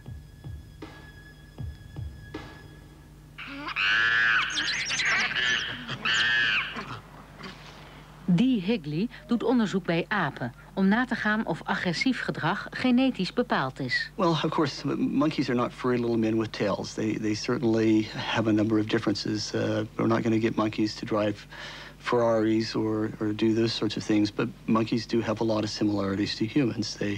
They share about 94 to 96% of their genetic material with us. Monkeys are a lot like us. Na onderzoek van hun hersenvocht bleek dat de agressievere apen een lage serotoninespiegel hadden. Met genetisch onderzoek probeerde Higley de oorzaak te achterhalen. We know that there are certain genes that are involved in controlling the serotonin system. One of them was called the transporter gene. The transporter is really what regulates how much serotonin you have in different parts of the brain. Er bestaan 2 varianten van het gen. Apen met het zogenoemde korte allel, een genetische variant, hebben een lage serotoninespiegel. Apen met de langere variant hebben juist meer serotonine. Maar zo simpel was het nou ook weer niet. We discovered that if you look at differences in rearing conditions, the gene doesn't make any difference under some conditions. If you're reared by your mother, that gene never gets expressed. That short allele doesn't make any difference. You're identical to what the animal is with the long allele. The short gene, the long gene, doesn't make any difference if you're reared with your mother. But if you're reared with only peers, now the effects become profound. Dieren die het lage serotonine-gen hadden en niet door hun moeder werden grootgebracht, werden al snel onhandelbaar en agressief. Waarom was de moederzorg zo belangrijk? Het blijkt dat die zorg bevorderlijk is voor de aanleg van serotoninebanen in het brein van een zuigeling. Mothers are quick to punish inappropriate behavior, maybe a nip upside the head or something to just let them know that if they do that again, they'll be in trouble in the future. Or perhaps they encourage positive behavior by more social interchanges or grooming or the kinds of things that monkeys tend to relish. Well, while we see what's happening externally, we see the mothers comforting their infants, we see them punishing the infant, what we don't see is what's going on inside the brain. The very time that mothers are doing the kinds of things that they're doing to bring down the arousal and to reduce those sorts of inappropriate behaviors, the frontal cortex is wiring up that controls much of these sorts of things. In onze eerste levensjaren worden ook de belangrijkste verbindingen tussen onze hersencellen aangelegd. The brain is the organ in our body that is really designed to change in response to experience. Other organs, our lungs are not designed to change in response to experience. The brain is really the machine in our body which is most equipped to change in response to experience. It's a learning machine. Van veel trainen krijg je sterke spieren. En van veel ervaring krijg je sterke hersenbanen. Zo ontstaan er verbindingen en emotionele reacties die een leven lang meegaan.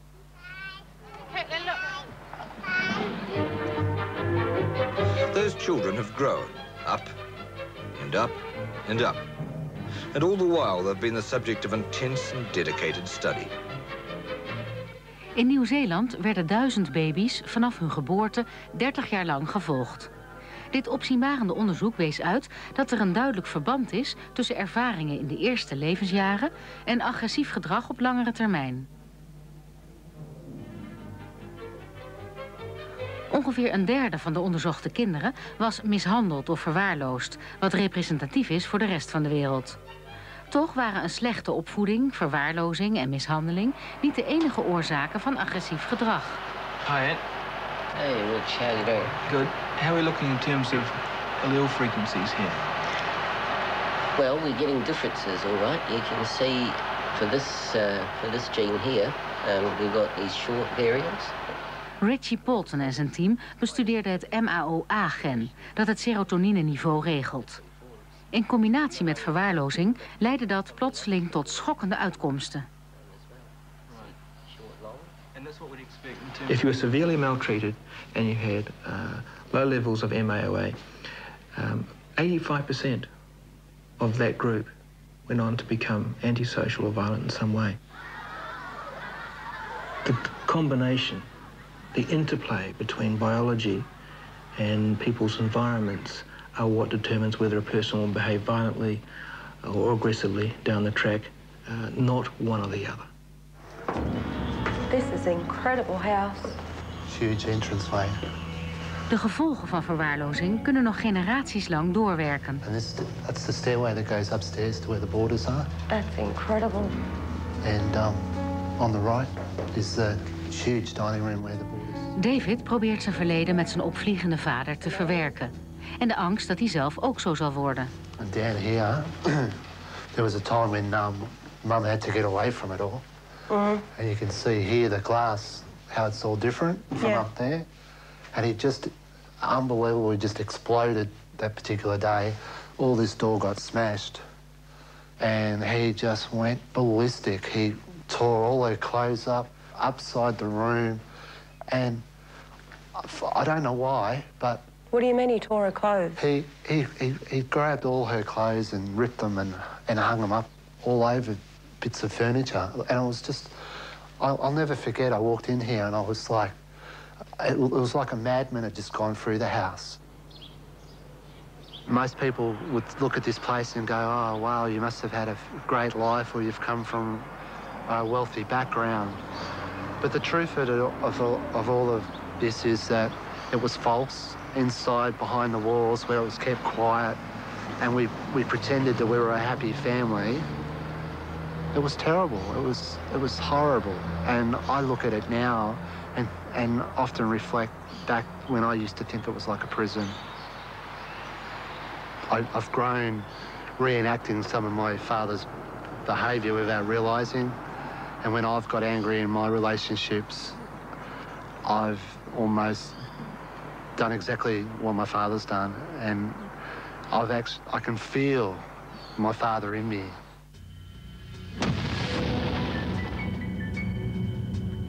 David schrok vreselijk van zijn woedeuitbarsting over de autosleutels. That was the turning point for everything. It was sort of like I was at the end of the road.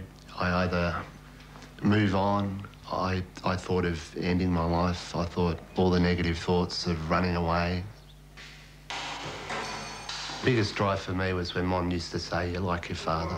And I used to think, when I was a child, that was so horrible. So I put myself in my children's shoes and thought, I can't do that to them. I can't let them have those feelings that I had of when I used to sit on the stairs or hide and want to escape. I thought, if I'm doing that to my kids, then, boy, you've got to wake up. You've got to do something about that.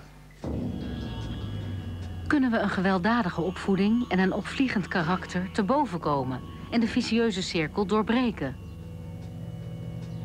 Human society is filled with individuals who overcome the worst trauma and the worst events of life, who have terrible scars, so to say, but somehow in that brain that they have, they reshape their behavior after a fashion to grow and to change. If particularly intense therapeutic intervention occurs at the right time points in our development, there is some possibility of actually altering the structure and the function of the brains in ways that may be health promoting. 8 jaar geleden sloeg David een nieuwe weg in. Zijn huwelijk en de relatie met zijn kinderen stonden op het spel. En daarom meldde hij zich aan voor een project voor agressiebestrijding. Hij wordt nog wel eens boos, maar na veel therapie en zelfanalyse heeft hij geleerd om zich bewust te zijn van zijn reactie en zijn woede te beheersen. I recognize my body changes. Heartbeat increases. I get sweaty palms. I get shaky. My tone of my voice changes. And so one of my tools now is that I recognize these physical changes that I never used to think about before. And if the situation that I'm in is to a point where I feel I can't handle it, then I just quietly say that I'm going to take the dog for a walk or I'm going down the street and separate myself from the issue and then take time out.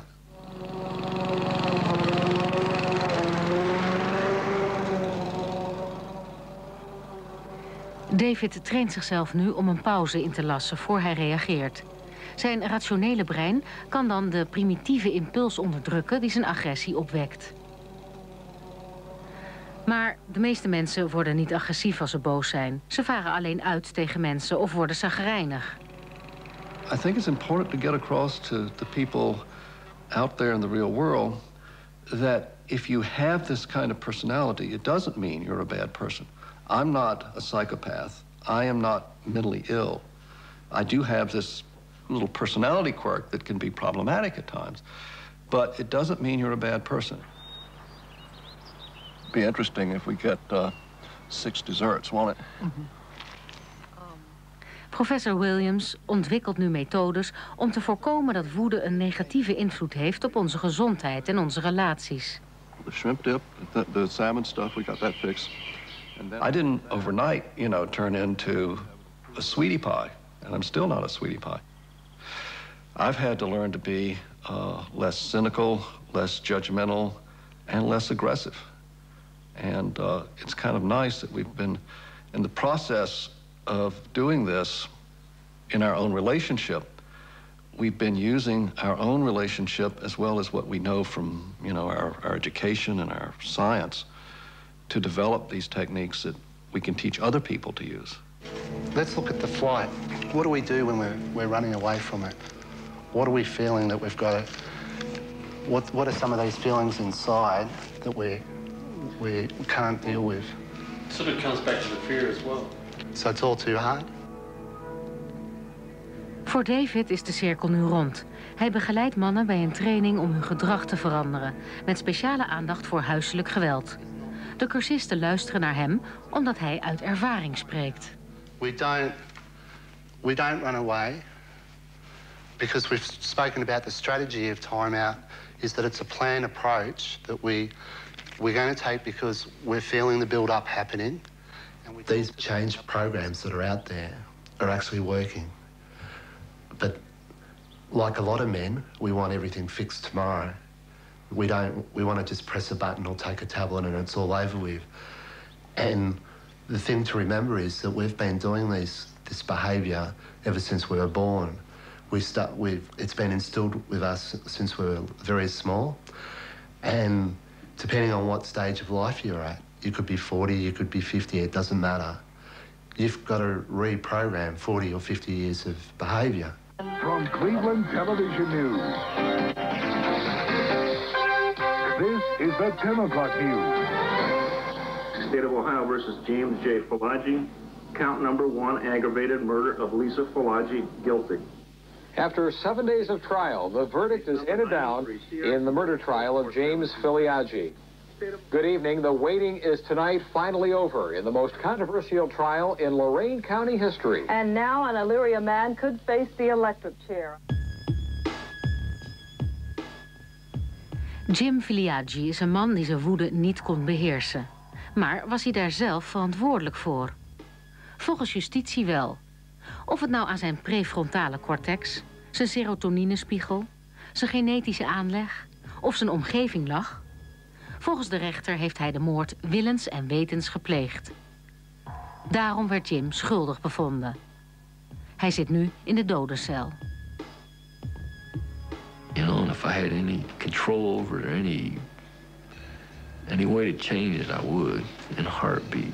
In a heartbeat, put myself there instead of her, you know, but, you know, it didn't happen that way. Why? I don't know. Why couldn't I? Why did I do that?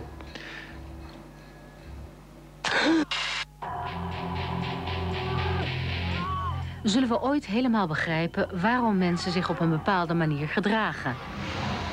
Wetenschappelijk gezien vallen er wat woede betreft steeds meer puzzelstukjes op hun plaats. Voor het eerst in de geschiedenis beginnen we de complexe processen te doorgronden die onze oerdriften en emoties aansturen. Deze nieuw verworven kennis geeft ons hoop dat we de levensverwoestende woede nog eens kunnen behandelen en misschien zelfs voorkomen. What we now have to do in the next generation of research is put together the biological pieces on the one hand with the social pieces on the other and see how they fit together to create the violent, aggressive offender. Just think of the complexity of what you're trying to predict here. These are questions about human nature that have challenged and occupied the minds of philosophers and writers and novelists and scientists for thousands of years. Now, whether we can apply these ideas to the treatment of disorders of anger is something that we simply do not know. What I would say, though, as a student of the brain and emotion is, let's try.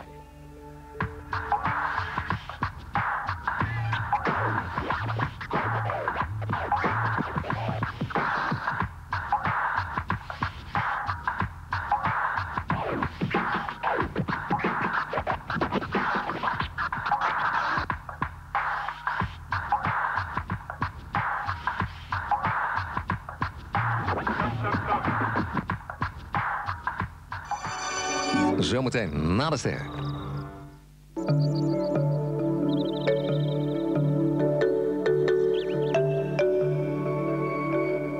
Ja, fikkie stoken in de tuin, altijd leuk. Maar ik brand mijn vingers niet aan slecht spul, dus ik werk alleen met de terrashaard Pyramide van Karwei. Want die heeft een uitneembaar rooster en een handige asla en hij kost nu €89. En haardhout neem je al mee voor maar €2,99 per zak. Voor meer roodgloeiende aanbiedingen kun je altijd even kijken in de Karwei-krant. Wat doe je als je ineens toeschouwer bent van geweld op straat? Schat de situatie in. Zijn er meer mensen op straat? Vraag of ze willen helpen. Hé, jullie, kom helpen! Schiet op! Wat zit je nou, man? Je moet op. Ik zeg nog. Laat die man met laat rust. dat. Wegwezen. Onthoud de kenmerken van de dader en vergeet niet 112 te bellen. Ik weet hoe die eruit ziet. I just made the noises that I thought I should make. I was just like, la la la, and then everyone was like, oh, that's really soulful. You should be a soul singer. All right, cool. Kind of thought that I'd be better all by myself. I had the chance to do something I want to do, so I have to take that and treat it very carefully because I don't want that to go anywhere. Yeah. I think as long as everybody likes music, then I'm gonna be here. Hopefully, fingers crossed.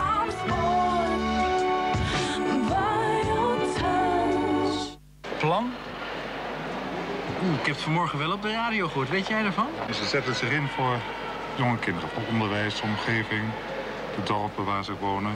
Dus om daar de economie wat te versterken, zodat het daar iedereen het wat beter krijgt. Als u zelf wilt zien wat Plan doet, kijk dan op watbenjijvanplan.nl. Terug bij Financieel Bekeken. En als mensen nou 2 of 3 dure leningen ergens anders hebben, wat dan? Des te meer valt het te besparen. Juist met Frisia Financiering contact opnemen, zou ik zeggen. Dat die rentepercentages zo kunnen verschillen. Kijk op frisia.com of bel 0900 0229. Vraag naar de voorwaarden.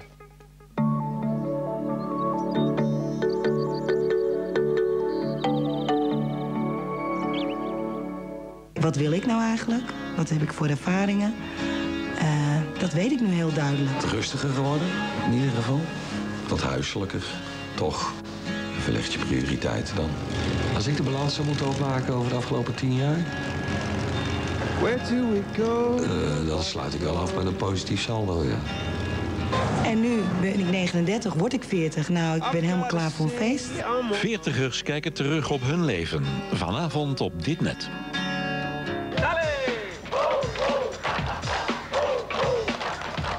Iedere morgen komen ze bij elkaar.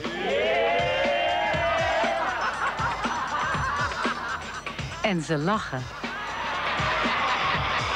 En ze trekken de gekste gezichten. Ze knipperen met de ogen en trekken aan hun oren. En waarom? Omdat ze er blij van worden.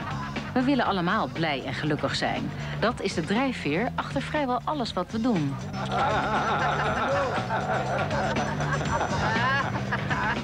Yes, person in this ball.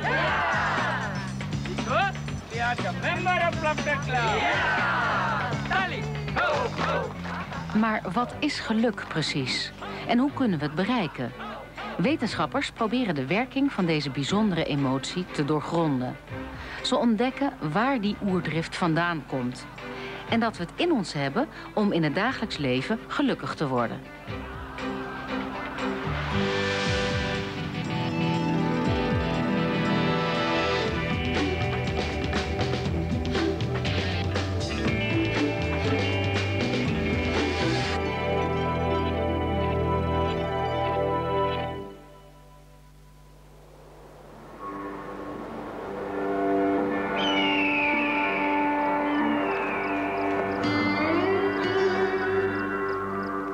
Zou dit de gelukkigste mens op aarde kunnen zijn? Dat zal de wetenschap uitmaken door de werking van zijn brein te onderzoeken.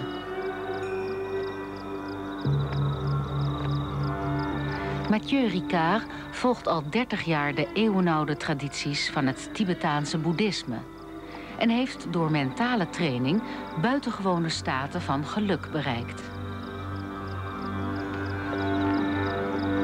From Buddhist perspective, what we call enlightenment is the perfect knowledge of the nature of mind, the way thoughts arise, the way you can liberate thoughts instead of being enslaved by the thoughts. Voor boeddhisten is geluk verlichting. Om dat te bereiken mediteert Mathieu soms wel 6 uur per dag. It's a very deep way of being.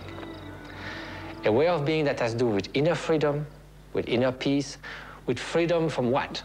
From destructive emotions, freedom from anger, freedom from obsession, from jealousy, from pride. Not that you become dull, like a vegetable, but you become free, which is very different. Hebben die duizenden uren meditatie aan het brein bijzondere capaciteiten toegevoegd? Die vraag probeert de wetenschap te beantwoorden.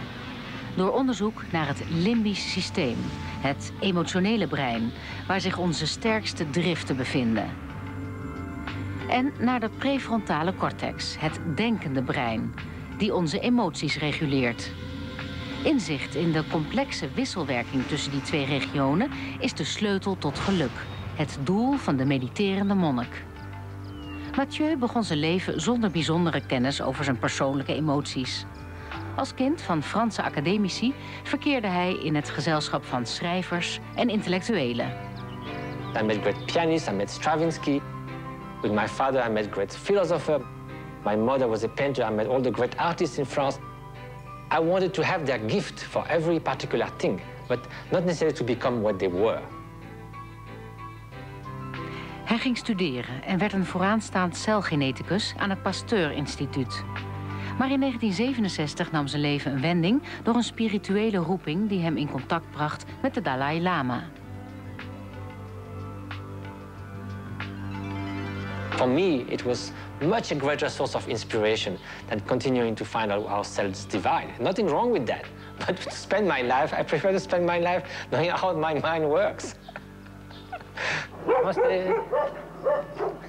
Mathieu zal naar een laboratorium aan de andere kant van de wereld reizen om zijn geluksniveau te laten testen. De bevindingen zullen wetenschappers aan het denken zetten over onze meest ongrijpbare emotie: geluk.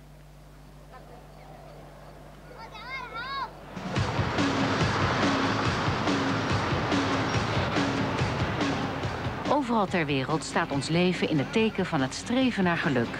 Maar wat maakt ons eigenlijk gelukkig? Happiness is absolute contentment and peace and tranquility.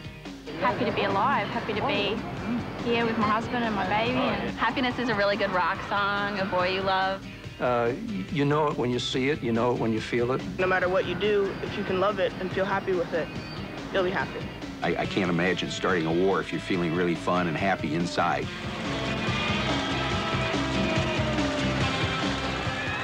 Hoe je geluk ook definieert, iedereen verlangt ernaar om gelukkig te worden. En dat komt door een uiterst krachtige chemische stof. Een stof in onze hersenen die dopamine heet. Dopamine is really what keeps us alive. That drive to want to do things, that excitement about things, the passion of doing things. Dopamine plays an important role. And think about it, I mean, that's the French got it a great way. La joie de vivre, what makes people want to live. Het onderzoek naar de genotstof begon in de jaren 50 bij ratten. Wetenschappers brachten in het limbisch systeem van het dier een elektrode in om de aanmaak van dopamine te stimuleren. Als de ratten een hendel indrukten, zorgde de elektrode dat er dopamine vrijkwam, wat een aangenaam gevoel in hun hersenen veroorzaakte. Al gauw drukten de ratten de hendel steeds vaker in en raakten ze zo verslaafd. Zo verslaafd dat ze niet meer aten en stierven van de honger.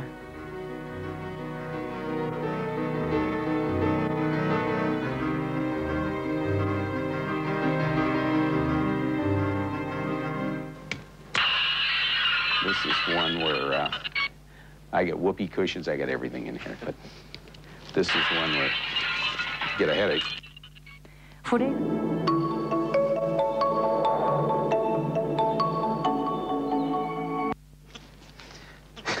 You can't help but listen to this and laugh, you know. Als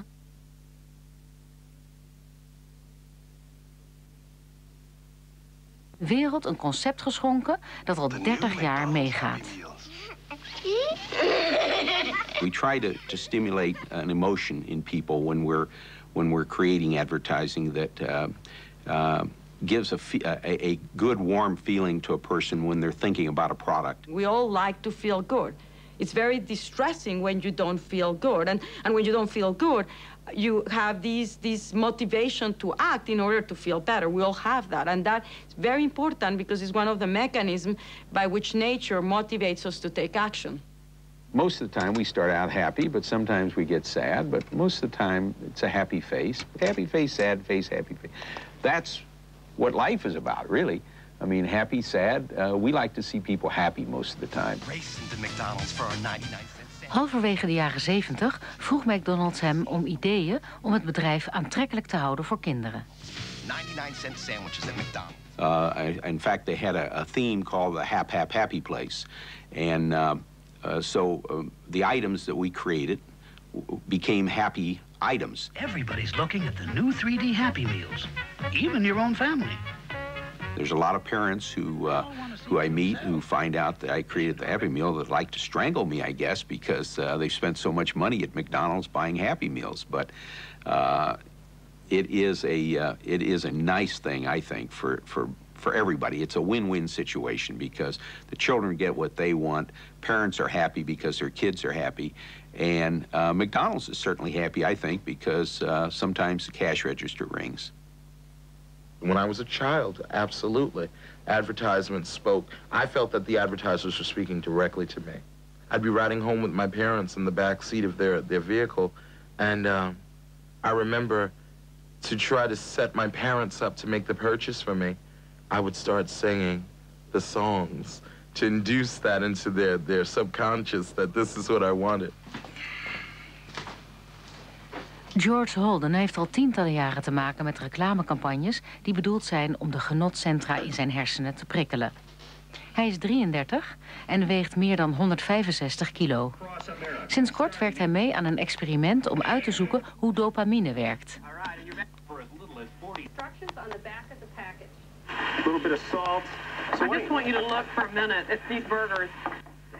Recent onderzoek wijst erop dat reclame chemische stoffen in onze hersenen kan vrijmaken die leiden tot gedrag waar we geen greep op hebben.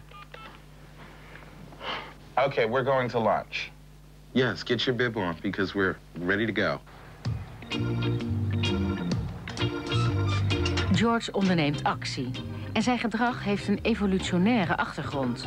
Zijn oerinstinct als jager, verzamelaar drijft hem ertoe om op zoek te gaan naar voedsel.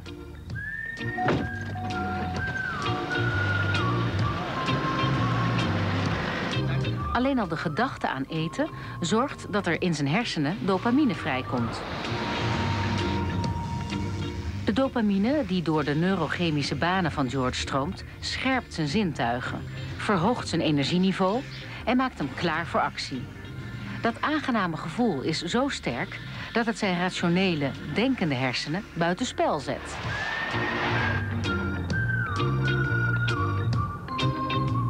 The last experience I had in fine dining, I had tamarind glazed quail, you know, and I enjoyed it very much. And for dessert, I have creme brulee. When you observe food, whether it's accessible or not, is automatically almost like a Pavlovian reflex.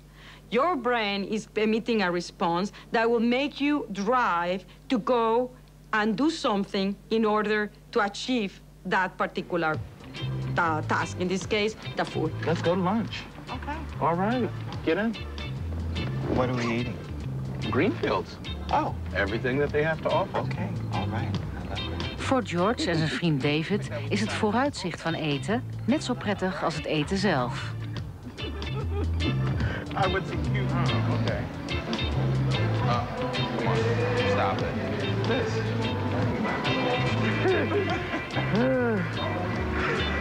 Yes, that is weird. No doubt. De wetenschap wil het verband tussen dopamine en dwangmatig gedrag onderzoeken, om meer inzicht te krijgen in de twee grootste gevaren voor de gezondheid in de ontwikkelde wereld: drugsgebruik en vetzucht.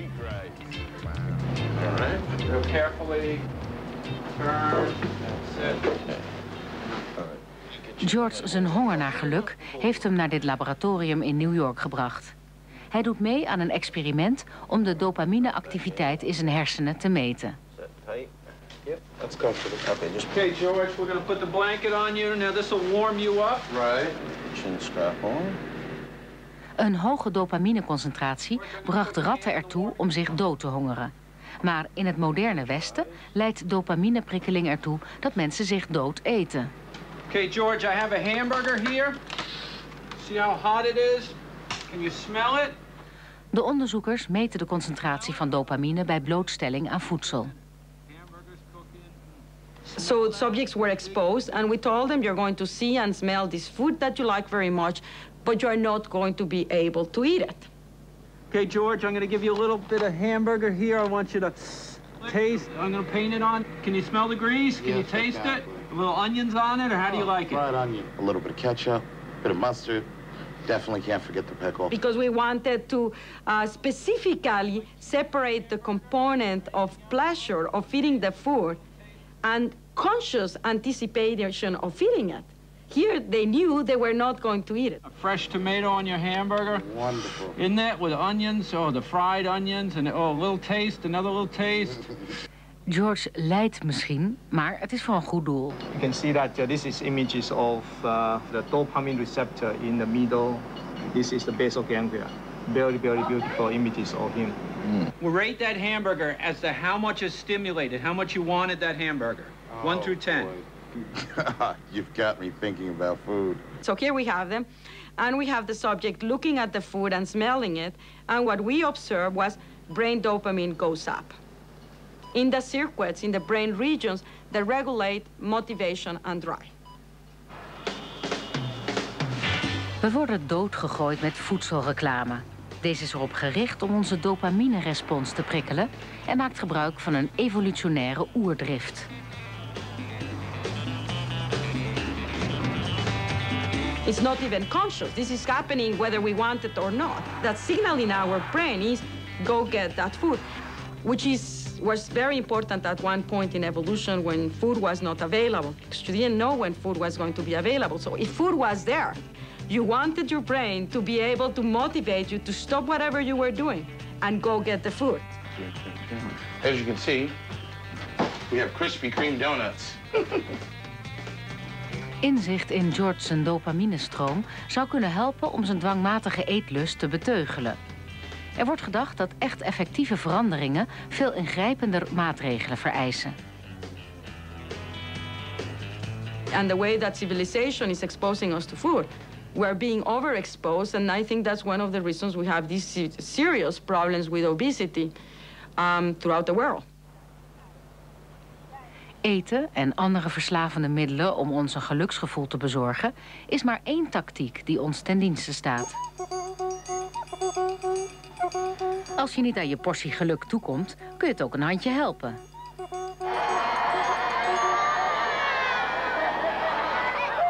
Dit is een groep mensen met een verrassende aanpak om hun genotstoffen te stimuleren.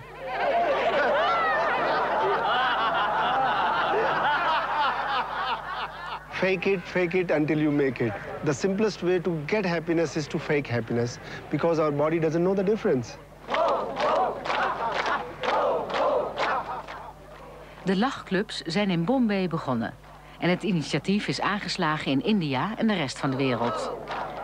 Sommige ochtendlachers doen hun uiterste best om de groep te inspireren.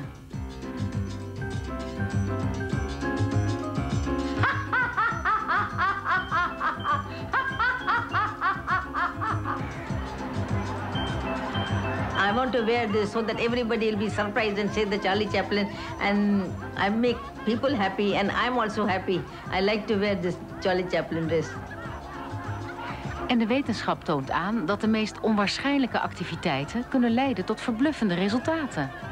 Well, what value is it by just getting together and laughing? Do you get benefit from that? You bet your life you do. I like to call laughter a sense of internal jogging that has a very similar biology to literally to exercise. Lee Burke bestudeert de gezonde effecten van lachen. Hij nam bloed af bij chronisch zieken terwijl ze lachten om een humoristische video. Hij wilde zien of het invloed had op de hoeveelheid stresshormonen, zoals cortisol. Cortisol wordt in tijden van stress aangemaakt door de bijnieren. Op korte termijn geeft het ons energie. Maar zoals een kraan waaruit gif drupt, wordt het op den duur toxisch, met verwoestende gevolgen voor het immuunsysteem. Zou lachen de cortisolspiegel kunnen verlagen? What we found is that indeed stress hormones such as cortisol or adrenaline would literally decrease as a result of laughter, mirthful laughter, happy laughter. And that's important relative to the impact on the immune system. Hij testte de bloedmonsters ook om te zien of de hoeveelheid positieve hormonen, zoals endorfine, was veranderd. We were able to show that endorphins, for example, are literally increased. And that's beneficial because that makes you feel good. That's part of the process of feeling good when you laugh. We're literally increased. And of course, endorphins have an interplay or effect on the immune system that's beneficial.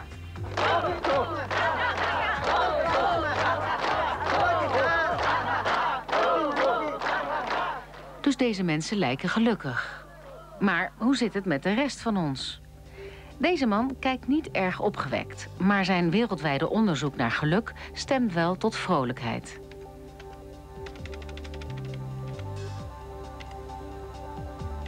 We crunch a lot of numbers. We get thousands and thousands of reports in. So when we do a palm top study where we get daily moods from people. How happy are you feeling right now? Very strongly. Al ruim 5 jaar stuurt hij vragenlijsten naar duizenden mensen in meer dan 60 landen. And each person fills out 5 or 6 reports a day. We get that over a period of 1 or 2 weeks. How happy am I feeling right now? I'm feeling very happy. De deelnemers moeten hun geluksniveau aangeven op een schaal van 1 tot 5. How happy are you feeling right now? Not at all. The weather is killing me, so I'm going to say just moderately. Maar geluk is lastig te definiëren. How worried am I feeling? Not at all. Daarom wordt hen ook gevraagd hoe trots ze zich voelen. Of ze bij familie of vrienden zijn. En of ze aan het werk zijn of niet. Am I proud now? I think so. I'll give it a 3. I am not with friends. I am not with coworkers. Het is een peiling. Ze hoeven zich niet af te vragen of ze in het algemeen gelukkig zijn, maar hoe ze zich op dat moment voelen. Do I stop working? 5. I'm working. No, I sure wish I was working now, but no, I'm definitely not working. I would love to work though. De formulieren worden teruggestuurd naar de universiteit en de gegevens worden verwerkt. We're getting thousands and thousands of data points coming in that we're crunching and looking at to see when people are happy, when they're not happy. De geanalyseerde informatie geeft een verrassend beeld van het wereldgeluk. Het lijkt erop dat 70 à 80% van de wereld eigenlijk gelukkig is. We thought that, some people would be happy and some people wouldn't, 50-50. It doesn't turn out that way. If you're depressed, if you're anxious, you withdraw, you stay at home, you don't do the things you need to do. So we think you're predisposed to be happy unless terrible things are happening to you, in which case you're unhappy. De geluksgegevens worden per land uitgesplitst. What we have here the World Values Survey. And this is over 60 countries from around the world. And what you'll see is some nations, here's East Germany, very low life satisfaction after the fall of the Berlin Wall. People were in disarray there. In Canada, Australië en de Verenigde Staten is het geluksgevoel het hoogst. Maar als je economische overwegingen weglaat en kijkt naar nationale kenmerken, dan zijn de gelukkigste mensen Zuid-Amerikanen, omdat zij vanuit hun cultuur de nadruk leggen op positief denken. Maar op individueel niveau is het een ander verhaal. Here he is alone, with friends, with his kids, with his wife and at work. And as you can see... Professor Diner denkt dat ieder van ons een vast gelukspunt heeft. Een gemiddeld geluksniveau dat we erven. Een punt waarnaar we terugkeren, ongeacht of we geluk of pech hebben. But his wife's not the most rewarding part of his life, apparently, at this point in time. Maybe the marriage won't last. The marriage won't last. I think he got divorced. So there's things that can move your set point. And of course, everybody, when a good thing happens or a bad thing happens, moves up or down from the set point. But usually they return after a few months, maybe even a few weeks, to where they were before. Come on, Dominic. Hij vertelt dat onze moeders waarschijnlijk gelijk hadden toen ze zeiden dat geld niet gelukkig maakt. Materialisme werkt negatief.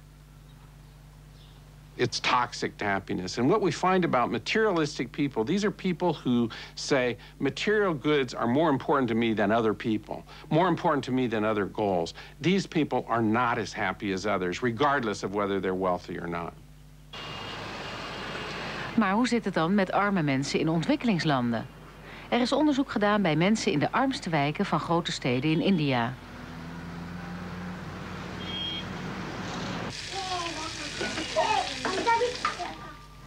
Dit is een familie in Bombay. 10 mensen van 3 generaties wonen in 1 kleine kamer.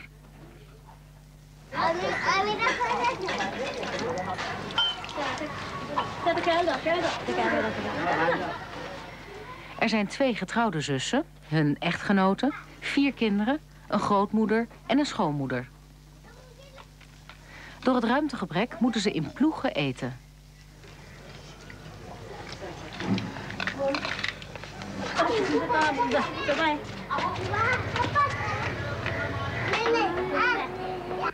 Zodra de kinderen buiten gaan spelen, kunnen de volwassenen eten, voor zover ze niet aan het werk zijn. De familie wordt gevraagd of ze gelukkig zijn.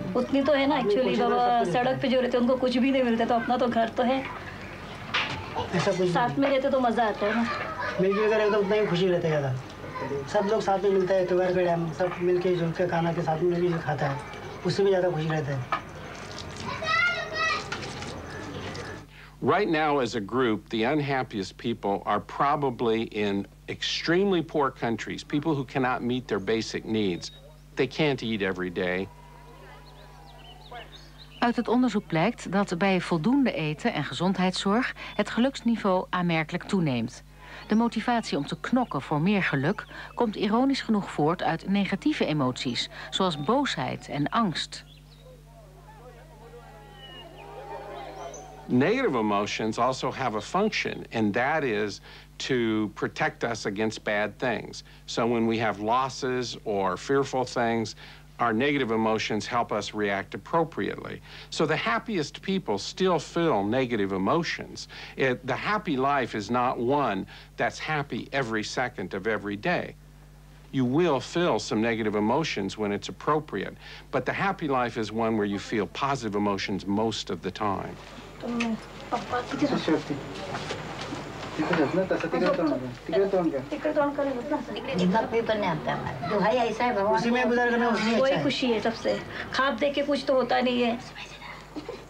काम वाला घर वाला बच्चे लोग भरे साथ मिलजुल कर तो उतने बहुत कुछ अच्छा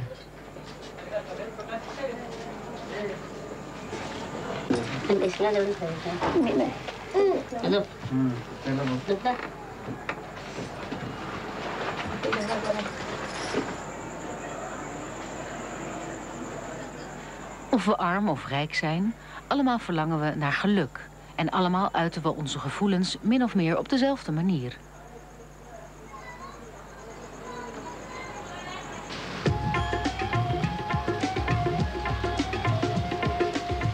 Net als in westerse steden hangen overal in Bombay reclameborden die geluk uitstralen.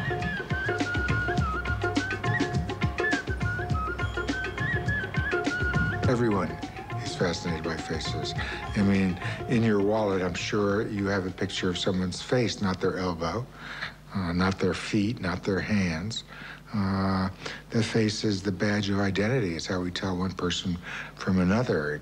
It's what attracts us, what repels us as well. And it's the stage on which the emotions are signaled. It is the most precise source of information we have about how someone is feeling.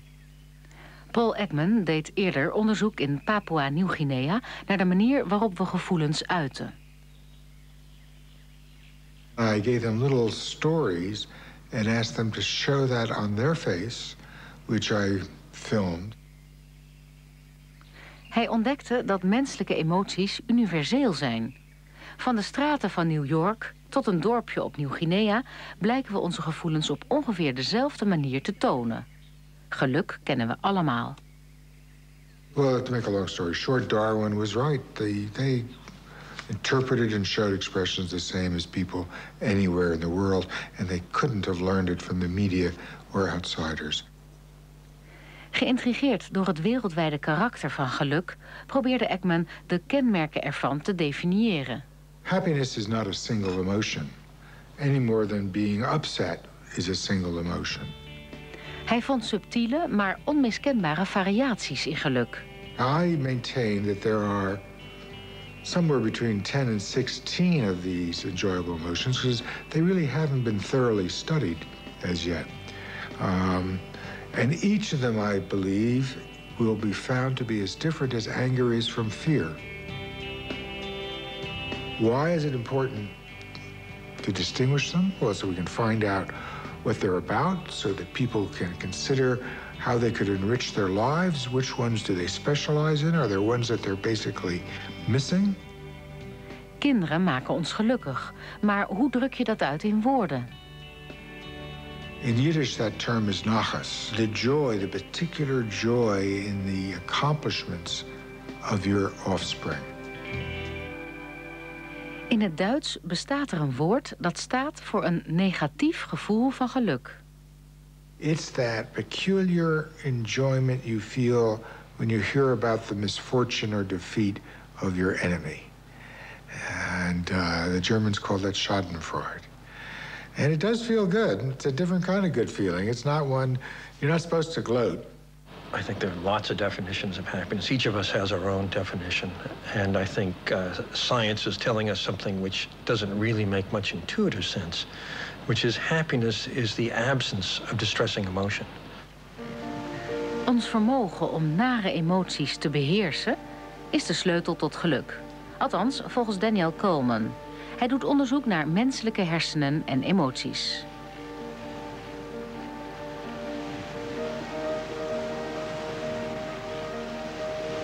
The notion that emotions are primitive and that we can control it through rational thought is, in a sense, reflecting the way the brain is designed. The emotional centers arose in evolution far earlier than the thinking centers. De amygdala en het limbisch systeem, waar het emotionele brein zetelt, ontwikkelden zich als eerste. Met de evolutie van de primaten kwam daar het denkende brein bij. De prefrontale cortex, het regelcentrum van de hersenen, is de meest recente aanwinst. Die stelt ons in staat om emoties te reguleren en te beheersen. There is real truth in the notion that our rational centers can help us manage emotions better. In fact, the emotional impulse that comes primarily from the amygdala and related circuits in the emotional centers, that impulse goes to the executive center, the prefrontal area, where there's an array of neurons that can say, no, we're not going to do that. I'm not going to slug my boss, even though he's making me mad. I'm going to smile and change the subject, for example. And it's a good thing we have that design. Ons geluk hangt af van een evenwichtige chemische huishouding in onze hersenen. Van signalen die heen en weer gaan tussen onze emotionele en onze rationele centra. Maar soms slaat de balans door en werkt de chemie verkeerd. Met als gevolg depressie. Well, depression is a disease. It's a disease of the brain. It's a disease every bit as much as diabetes is a disease of the pancreas. We staan voor een depressie-epidemie. Naar schatting zullen tegen 2020 niet kanker of hartkwalen de grootste bedreiging voor onze gezondheid zijn, maar depressies.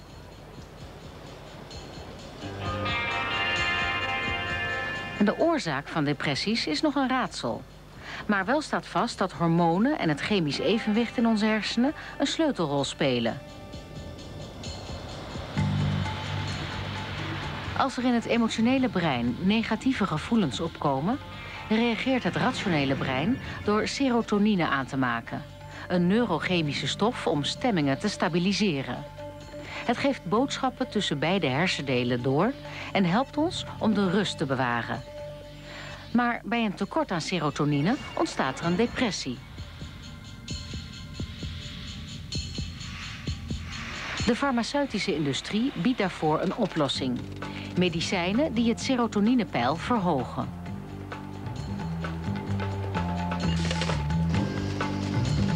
Het bekendste antidepressiemiddel is Prozac.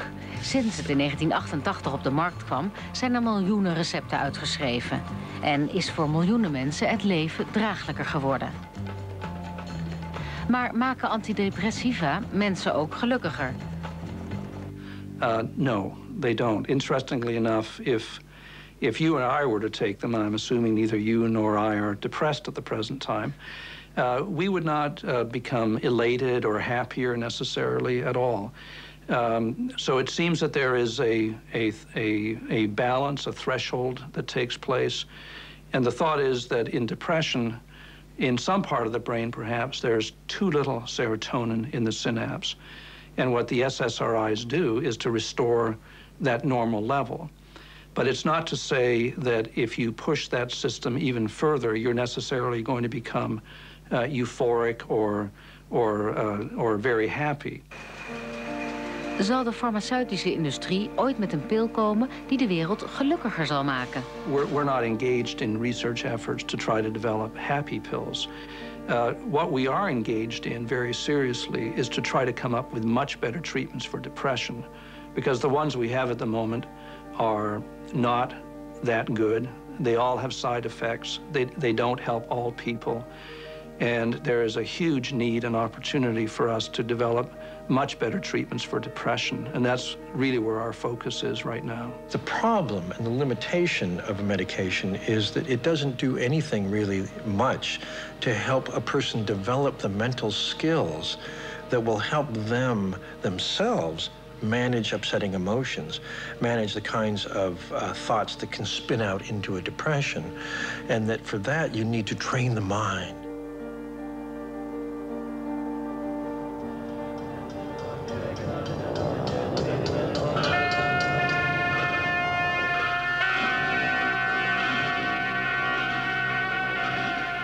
Duizend jaar lang waren de boeddhistische methoden om de geest te trainen geheim voor de rest van de wereld.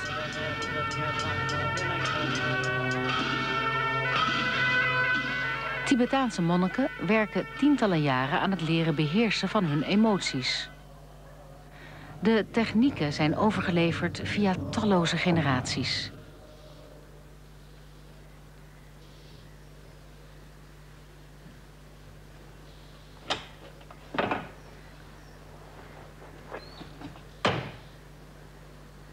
In oude teksten wordt aangegeven hoe je je van negativiteit kunt bevrijden en je beter kunt inleven met alles wat leeft.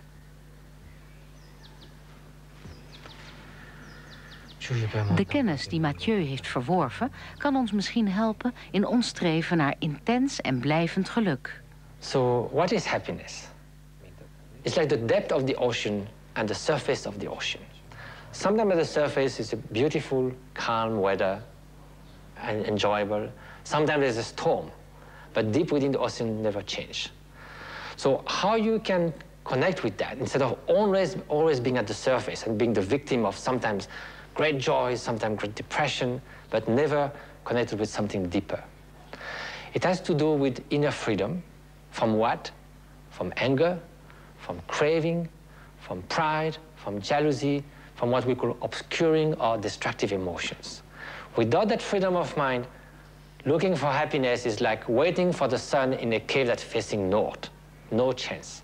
Freud said that the most one could hope for if you had successful therapy was ordinary neurosis. Just, you know, everyday suffering, so to speak. But the Buddha and Buddhists said, no, you can go far beyond that. And there are methods for doing that. Meditation, related spiritual practices. Is er voor deze oude tradities nog plaats in onze jachtige wereld? Bij een biotechnisch bedrijf deden 41 personeelsleden mee aan een ongewoon experiment om daarachter te komen. And if the mind wanders off 1,000 times, you simply bring it back 1,000 times. De helft van het personeel leerde mediteren van een ervaren leraar. De andere helft niet. Vervolgens werden eventuele veranderingen bij de mediterenden gemeten en vergeleken met de groep als geheel. We had to wear little beanies with electrodes coming out of them and accomplish several computer testing kinds of tasks. Okay, Mary, the next recording will be an eyes closed recording. So if you can please sit quietly with your eyes closed for 1 minute, we'll begin recording now. And usually you were hooked up to some kind of monitor that was taking track of some physiological parameter. Wat er in de hersenen gebeurt, wordt gemeten door al deze elektroden, die 500 maal per seconde elektrische prikkels registreren. Na 8 weken vonden de onderzoekers significante verschillen tussen de mediterenden en de groep als geheel. Bij de mediterenden was het stressniveau lager en de weerstand tegen ziekte hoger. I see the meditation as having brought a new learning experience. And so one of the outcomes was the ability to set things aside, to take stressors and put them aside to work through situations better. Maar de opmerkelijkste uitkomst moest nog komen. Door baanbrekend onderzoek is ontdekt dat je kunt zien wat er in de hersenen gebeurt als je gelukkig bent.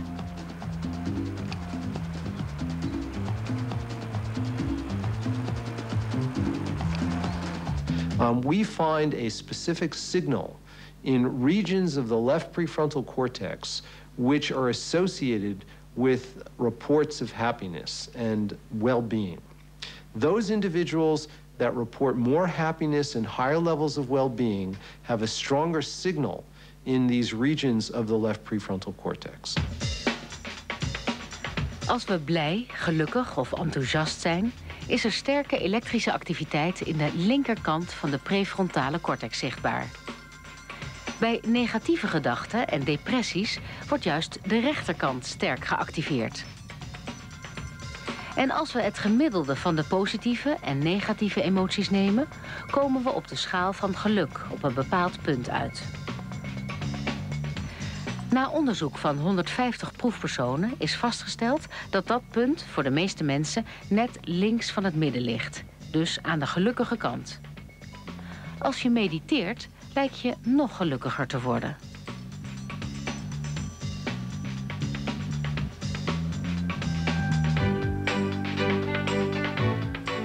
De proefpersonen vertoonden al na 2 maanden meditatie een verhoogde activiteit in de linkerkant van de prefrontale cortex. En zo kwam de vraag op die onze kijk op geluk ingrijpend zou kunnen veranderen.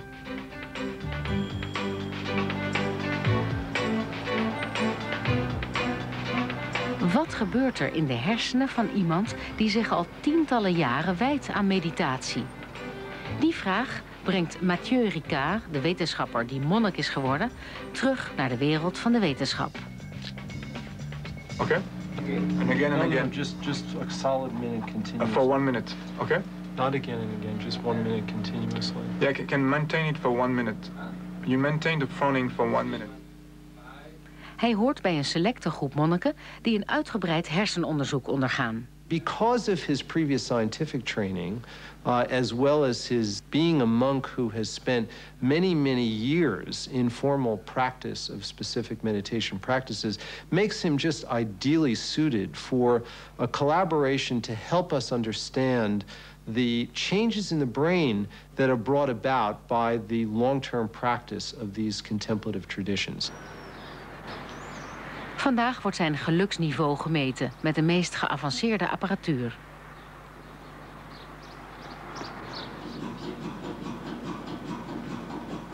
De MRI-scan registreert de bloedstroom terwijl emoties bepaalde delen van de hersenen in beweging zetten. Okay. Must be comfortable. Okay. Just like that. Okay, so that's fine. You lay your 2 arms along your body. Okay. So I'm gonna pull that here now. This is okay. Okay. And I'm going to put you in the scan now.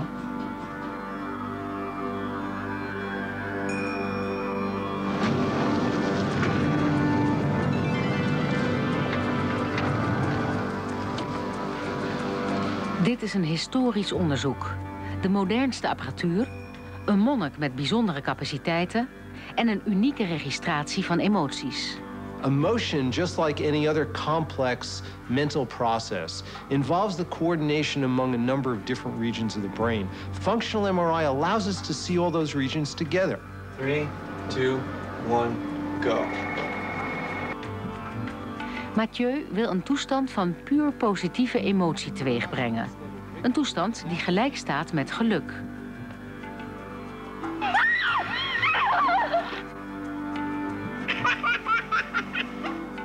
Hij krijgt bepaalde geluiden te horen om zijn concentratie te verhogen. We are examining the brain's response to these emotional sounds during a neutral period, as well as during a period when he is voluntarily generating compassion. Er zijn veel manieren om te mediteren. Visualisatie, de geest tot rust brengen door concentratie op één bepaald punt, mantra's en ademhalingstechnieken. Mathieu mediteert over naaste liefde. It's a state of pure compassion, which is, I think, in Western language, best thought about as a state where loving kindness is just all-pervasive and is generated in a very powerful way. And that is a practice that many of these monks do on a very, very regular basis every single day of their lives.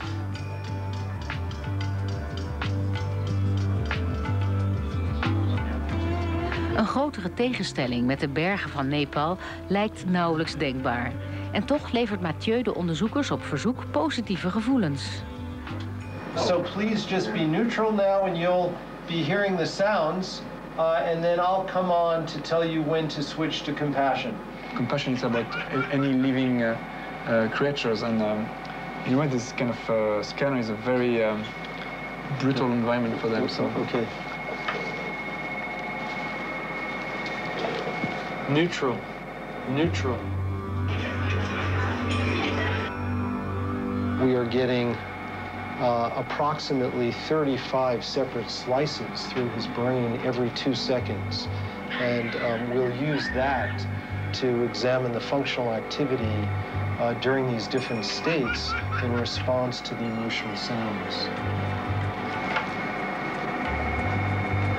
Compassion.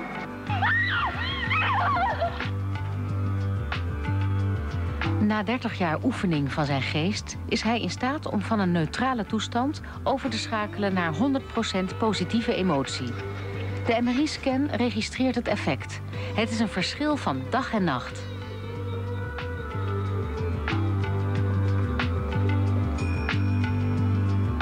Professor Davidson is terughoudend over de uitslag, maar zijn onderzoek trekt nu al internationale aandacht. Kennelijk was Mathieu's linker prefrontale cortex, de gelukkige kant, boven verwachting actief. Zijn gelukspunt zat extreem ver naar links. Dat wijst erop dat een geluksgevoel naar believen kan worden opgeroepen en sterk geïntensiveerd kan worden.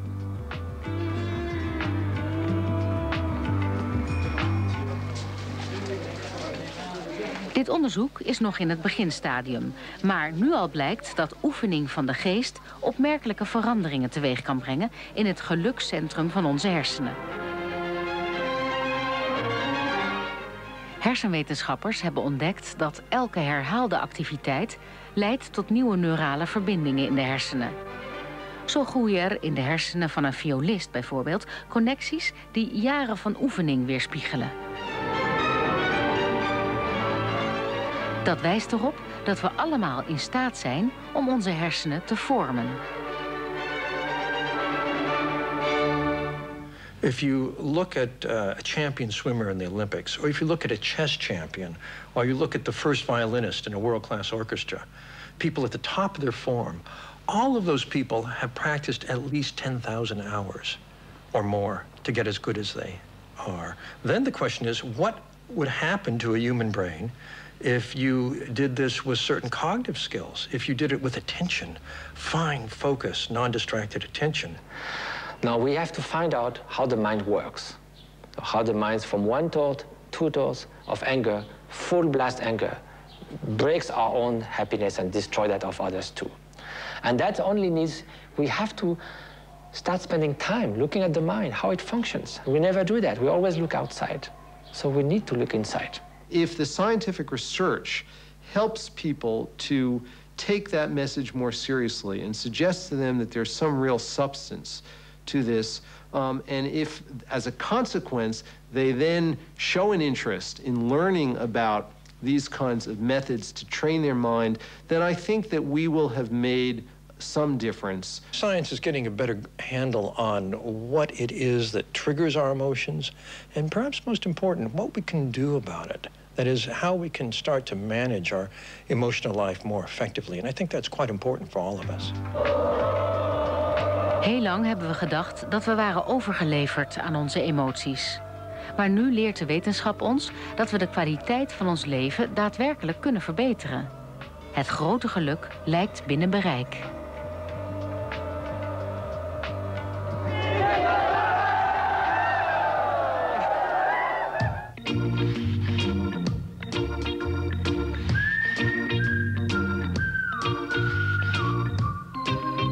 Interessant.